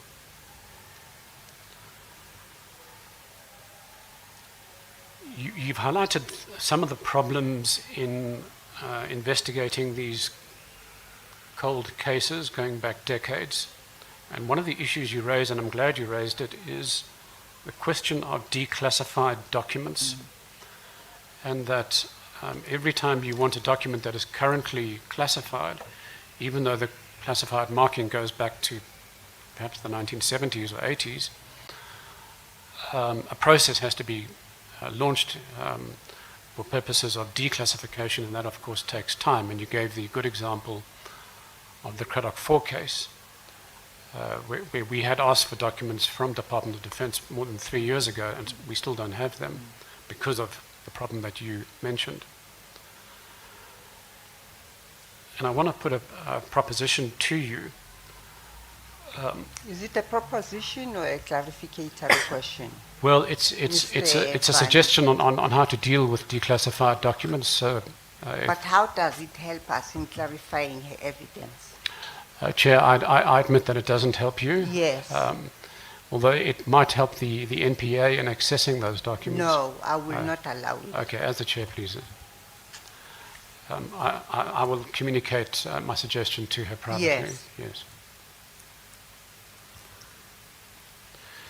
You also raised problems around the fact that legal representation has been a big issue, particularly when it comes to paying the costs of former state officials. And you gave examples like the COSAS 4 case and a few others. And you mentioned that it isn't the responsibility of prosecutors to sort this out. Of course, it's the state attorney's responsibility. But I can recall, Advocate Singh, in the cases that you and I did together, that you took the trouble of approaching the state attorney long before the case started to ensure that by the time the first hearing happens, those issues are resolved. But we've been disappointed that so many other prosecutors haven't taken the same initiative. Do you have any comment on that? Look, Advocate Vani, as I've said, we do have cases where a prosecutor or an investigator might drop the ball. We are human, we make mistakes. But what we do is at every accountability session, once it's raised with us, that is what we do. We ensure that prosecutors, you are made aware, this is best practice, this is what we are going to do in future. So yes, it does happen. And you can be rest assured, you've raised it with us. We will be sure to carry that message to our prosecutors and investigators. Yes, because as you pointed out, it created delays in several cases like Craddock 4 and Matthews Mabalani. Well, I don't know about Craddock 4. Look, on the Craddock 4 matter, I was, that was one of the matters where we had to submit a report on. And I'm given to understand that long before that matter was enrolled, on the actual date, at least 4 or 5 months before that, the prosecutors had begun to engage with the State Attorney's Office. And it was at that time that they realized that it would not have been possible to have the legal counsels there at that time. But you can rest assured that I am very aware that prosecutors were liaising with the departments long before that matter was placed on the roll. Yes. Well, we can have that discussion separately. Sure. Just returning for inquest, and you've mentioned that following the Timol inquest, you acted on those recommendations, and as a result, Jean Rodriguez was charged with murder. Sadly, he passed on before he could face justice. Actually, it was not the recommendations. That was the decision that the NPA took. The recommendations were a bit different, but we studied the reports and we studied the judgment, and then we took a different decision. Yes, that is correct. Although the Judge Motley did urge the NPA to investigate his role further. Correct. Yeah. Has the NPA taken any other inquest outcome further in terms of a prosecution to date? I know that there are certain divisions where findings have been made, and the DPP's officers are considering charging on those matters. But I would not want to disclose it now. Okay. Yes. But to date, it's only the Rodriguez matter where an indictment has followed. Yes, yes.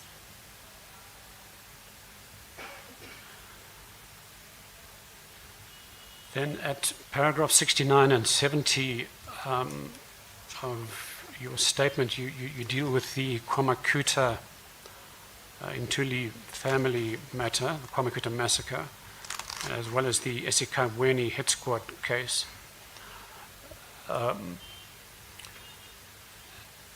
In relation to the eSeKhabweni hit squad, you posed the question as to whether a docket had been located.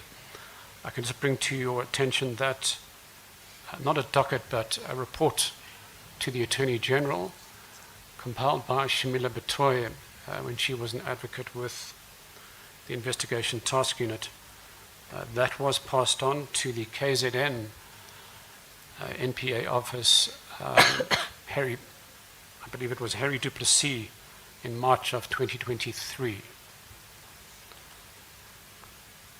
And subsequently there have been follow-ups with his successor, who I understand is Siyabonga Ngobo, although there hasn't been any response in that regard.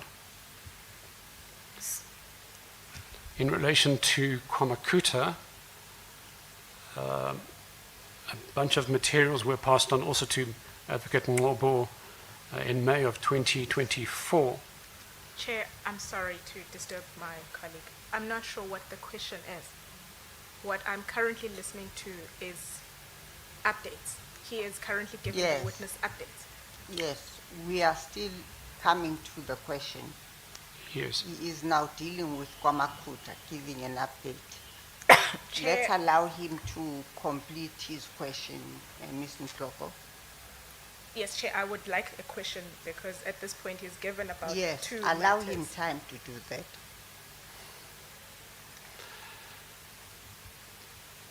So in relation to these two cases, are they going to be prioritized going forward? I think I would be the wrong person to ask that to, because that falls within the division of the DPP in KwaZulu-Natal. I followed up this morning with Advocate Dunwa, who is the TRC nodal point, and he was not aware of any documents being handed over.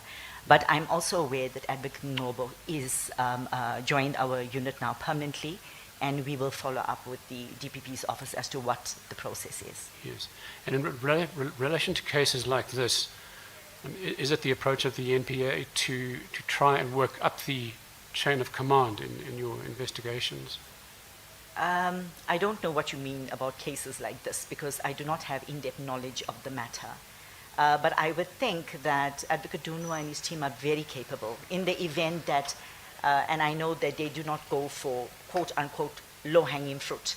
So if there are people, senior people that need to be involved and there's evidence against them, they will be prosecuting. Yes. Yes. Well, just for the record, we have made that suggestion in the Kwamakuta matter and passed on the names together with the evidence at our disposal. Well, I think that's very important because they will have to assess the evidence. Sometimes we have evidence and you think it's evidence and it might not be enough for us to secure a conviction, let alone get past the 174. So I think we should allow those prosecutors just to consider that. And we will take it up with them as well. Thank you. No further questions, Chair. Thank you, Mr. Vani. Mr. Nalane.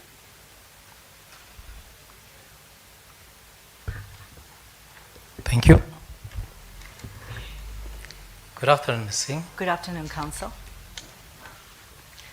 I want to touch a few things on which we'll agree before I get to some of the questions that I want to put to you. We would agree that according to the records, the fact is, the TRC report finally came out in 2003. That's a matter of historical record. Correct. And the recommendation of the TRC was that those who do not apply for amnesty or have been denied, they must be followed up. That is correct. And it was therefore upon the government, what we would call the democratic state, to follow up and implement the recommendations of the TRC. That's what I'll say. I can't comment on that. I would say that following up on the recommendations of the TRC with the intention to prosecute is not just government, it's the NPA. I agree with you. So in other words, it was upon the NPA, with the machinery of the state that it has, to pursue the prosecutions. Correct. And it was upon the other arms of government, like the SAPS, to pursue the investigations thoroughly and to the end. You are correct. So that justice may be done. Yes. And here we are 23 years later, we're sitting in the Commission of Inquiry, trying to figure out what happened in the last 23 years. That is not an acceptable situation, you agree? You are correct.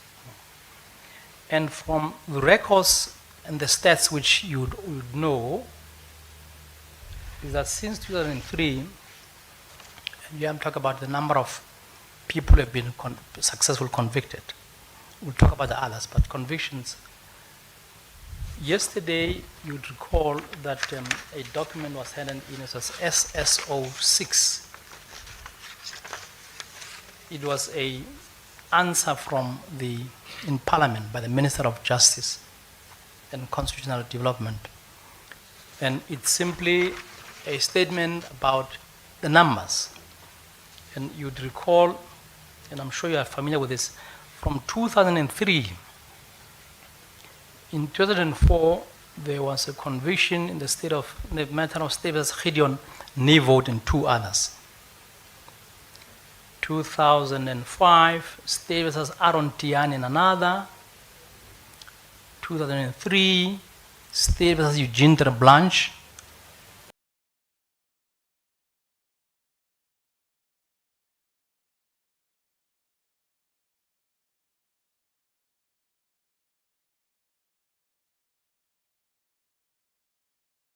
And 2005, State versus Blani.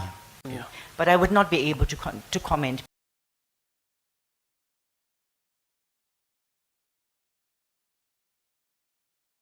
It's not there. I don't know those matters. No, I'm not asking about. Yes, Mr. Thank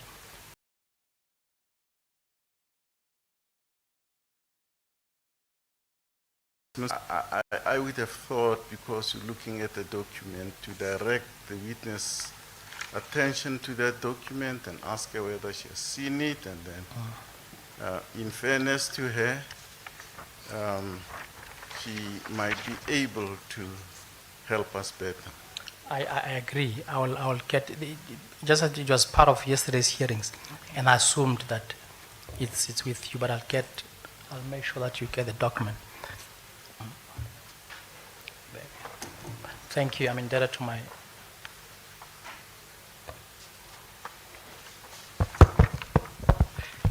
It's on page 2 of the record, Chairperson and Commissioners. It was SB6, not SB6. SB6. I'm indebted to my trail. On page 2, under reply, you'll see. Let the witness look at the document. Thank you, Commissioner. Thank you, Chairpersons.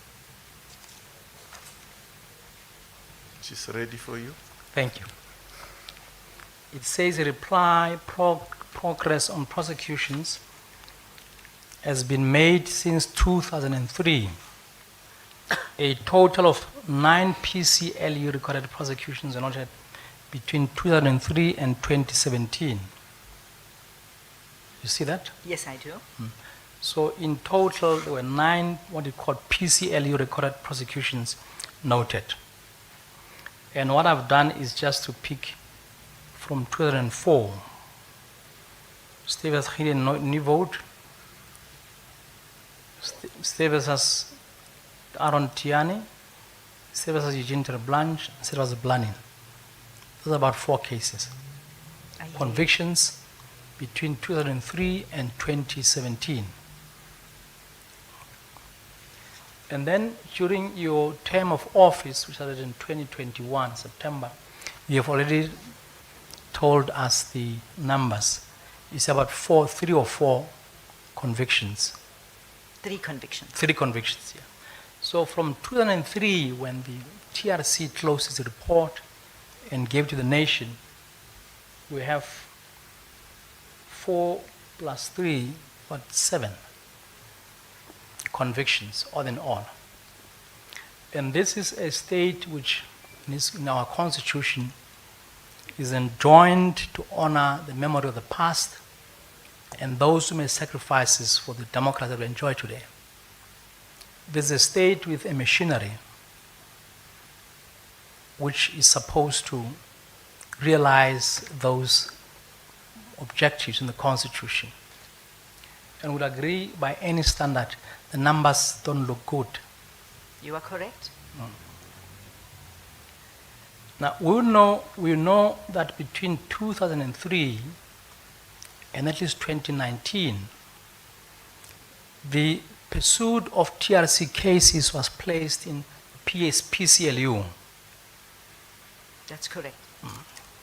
And as I understand from your evidence, you say that in 2019, there was devolution of the cases which were transferred to the various regions or offices of the Director of Public Prosecutions. That is correct. They were migrated to the divisions. And part of the reason why the victims of the past have brought this kind of application to this commission is to find out why, what happened. And so we would have to take it in phases. One phase you can't comment about because you're not there. The other phase you can comment about because you're there. But I want to, so you would have taken over 2012, 2021, I'm sorry, yes. 21. Yes. And you'd have had to take over from somebody. And that somebody would be represented in the form of the PCLU as an institution. That's correct. And that institution would have had a run of time from 2003 to at least 2021 or 2019. Are you assuming there was a handover, take over and handover? It's not quite the same thing. Yeah, but this is what I want to. Yes. I want to find from her. Was there some handing over? Chairperson, there was handing over, not the type of handing over that I would have approved of. There were files that were handed over and matters, but that is where it stopped. Few copies here and there, and that's it. Not a proper handover. And as I understand your evidence is that once you took over as the coordinator of the cases, you started some indexing and compiling a record of sorts, a register. Yes. And you said in your register you would record the names of the persons, you would give it some file number, and the record of whatever, a list of whatever is in there is available at the time. Yes, in my register, I would have my reference number, which we do consecutively, 1, 2, 3, 4 for the year, the name of the person, the missing person, the deceased, and the division together with the contact or with the name of the investigator. Yes, that's what my register consists of. Why would from 2003 to 2019 not be a central register of sort from which you, as the next person taking over the cases, will be able to work from? Are you able to offer any? No, I can't comment on why somebody else did not do what I am doing. I think that is for the person before me to come and answer. And you would recall also that there's this issue about the list. How many TRC cases are we really talking about? That I have presently. I'm saying, because you didn't start from scratch. Yes. There was a history before you.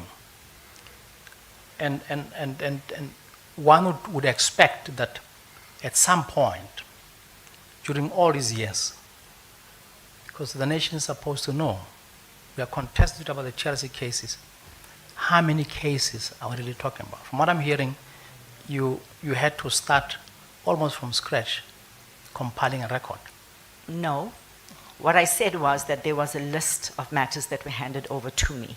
59 matters that were under active investigation and 55 matters that needed to be referred for investigation.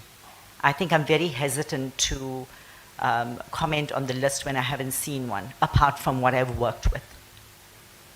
And who gave you the list? It was matters? It was PCLU, Advocate Bukau. Advocate Bukau. And you then had to do an audit of those matters. I actually did an audit of all the matters under investigations in the divisions. And from the list of matters that have been dealt with from 2003 until you took over, were you able to tell how many have been closed? If so, for what reason? No, I did not do an audit from 2003. I did an audit on the matters that I had received in 2021. And then from there you started indexing them so that you can build a record going forward. Correct, because those are matters under investigation, TRC matters. And as I understand from there was devolution then of the responsibilities to the various directors of public prosecutions in the various provinces. From where? Well, at least when you came in, the devolution had happened already. Yes, you are correct. And your job as the coordinator was to coordinate centrally the information and progress around the country Correct. so that you can be able to gauge what progress has been made at what stage. You are correct. And you have also been able to give us a list of the matters that the progress regarding how many prosecutions are currently going on, how many inquests are on, and you've been able to give all that information. You are correct. Okay.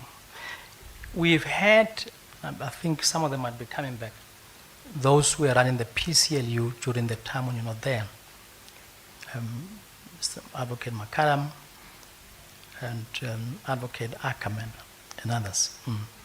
Because, so all you can say to us is, I received a list of 59 cases.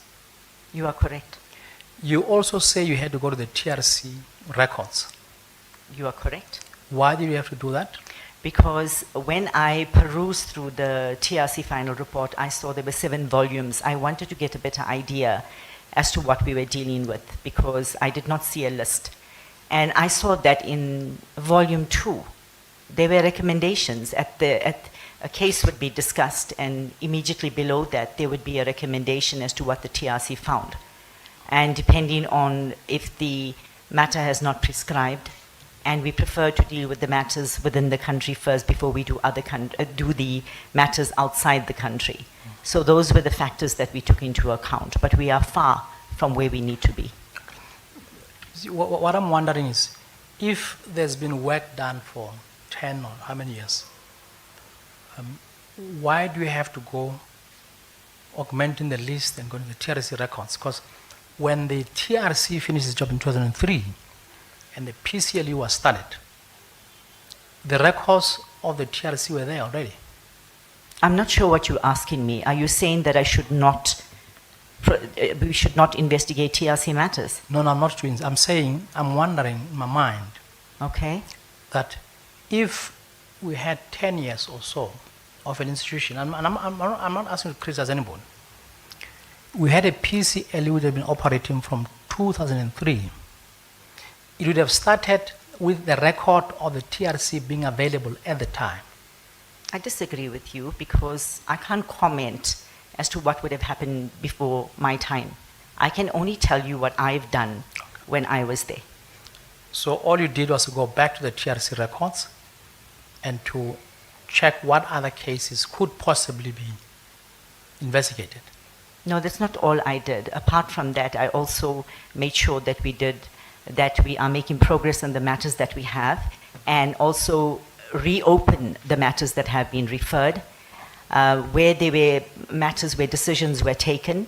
And I've noted that some of the matters that are still on the list were matters that were referred from 2003. So I can't say that I only looked at the list or I only look at the TRC final report. I looked at other documentation as well.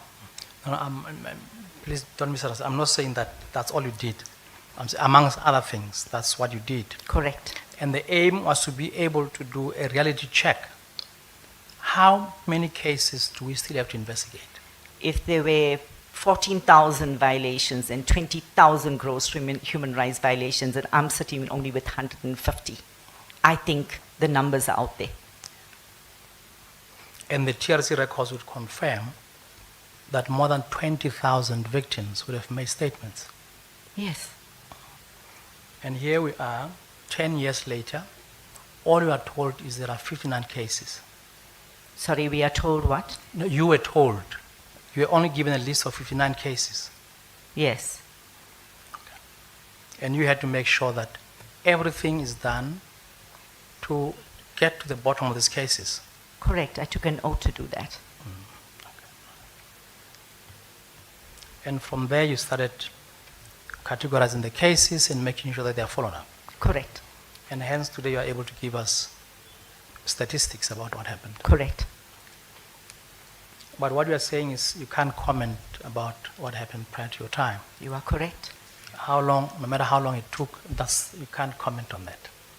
I think I've answered that question, Council. Thank you. Thank you very much.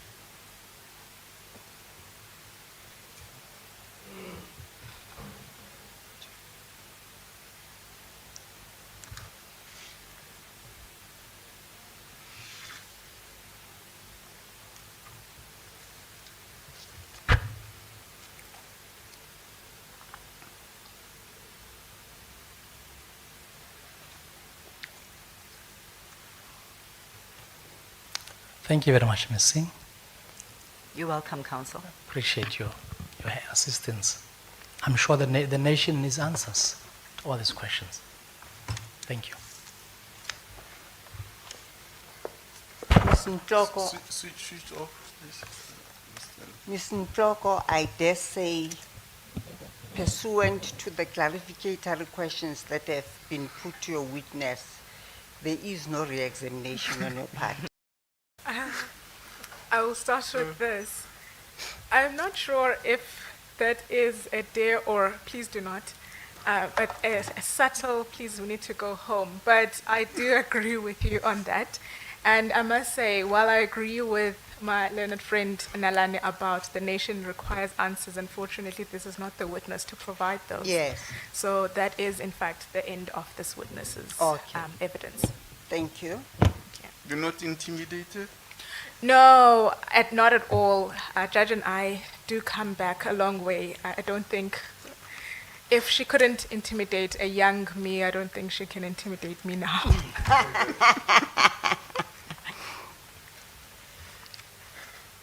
Advocate Singh, Yes, Chairperson. we've come to the end of your evidence in chief. We thank you for having agreed to come and give evidence before this commission. And we appreciate the evidence that you have given before us. I can dare say that for now you are excused as a witness. Thank you. Thank you, Chairperson. Thank you, Commissioners. These proceedings are adjourned until tomorrow at 10 o'clock.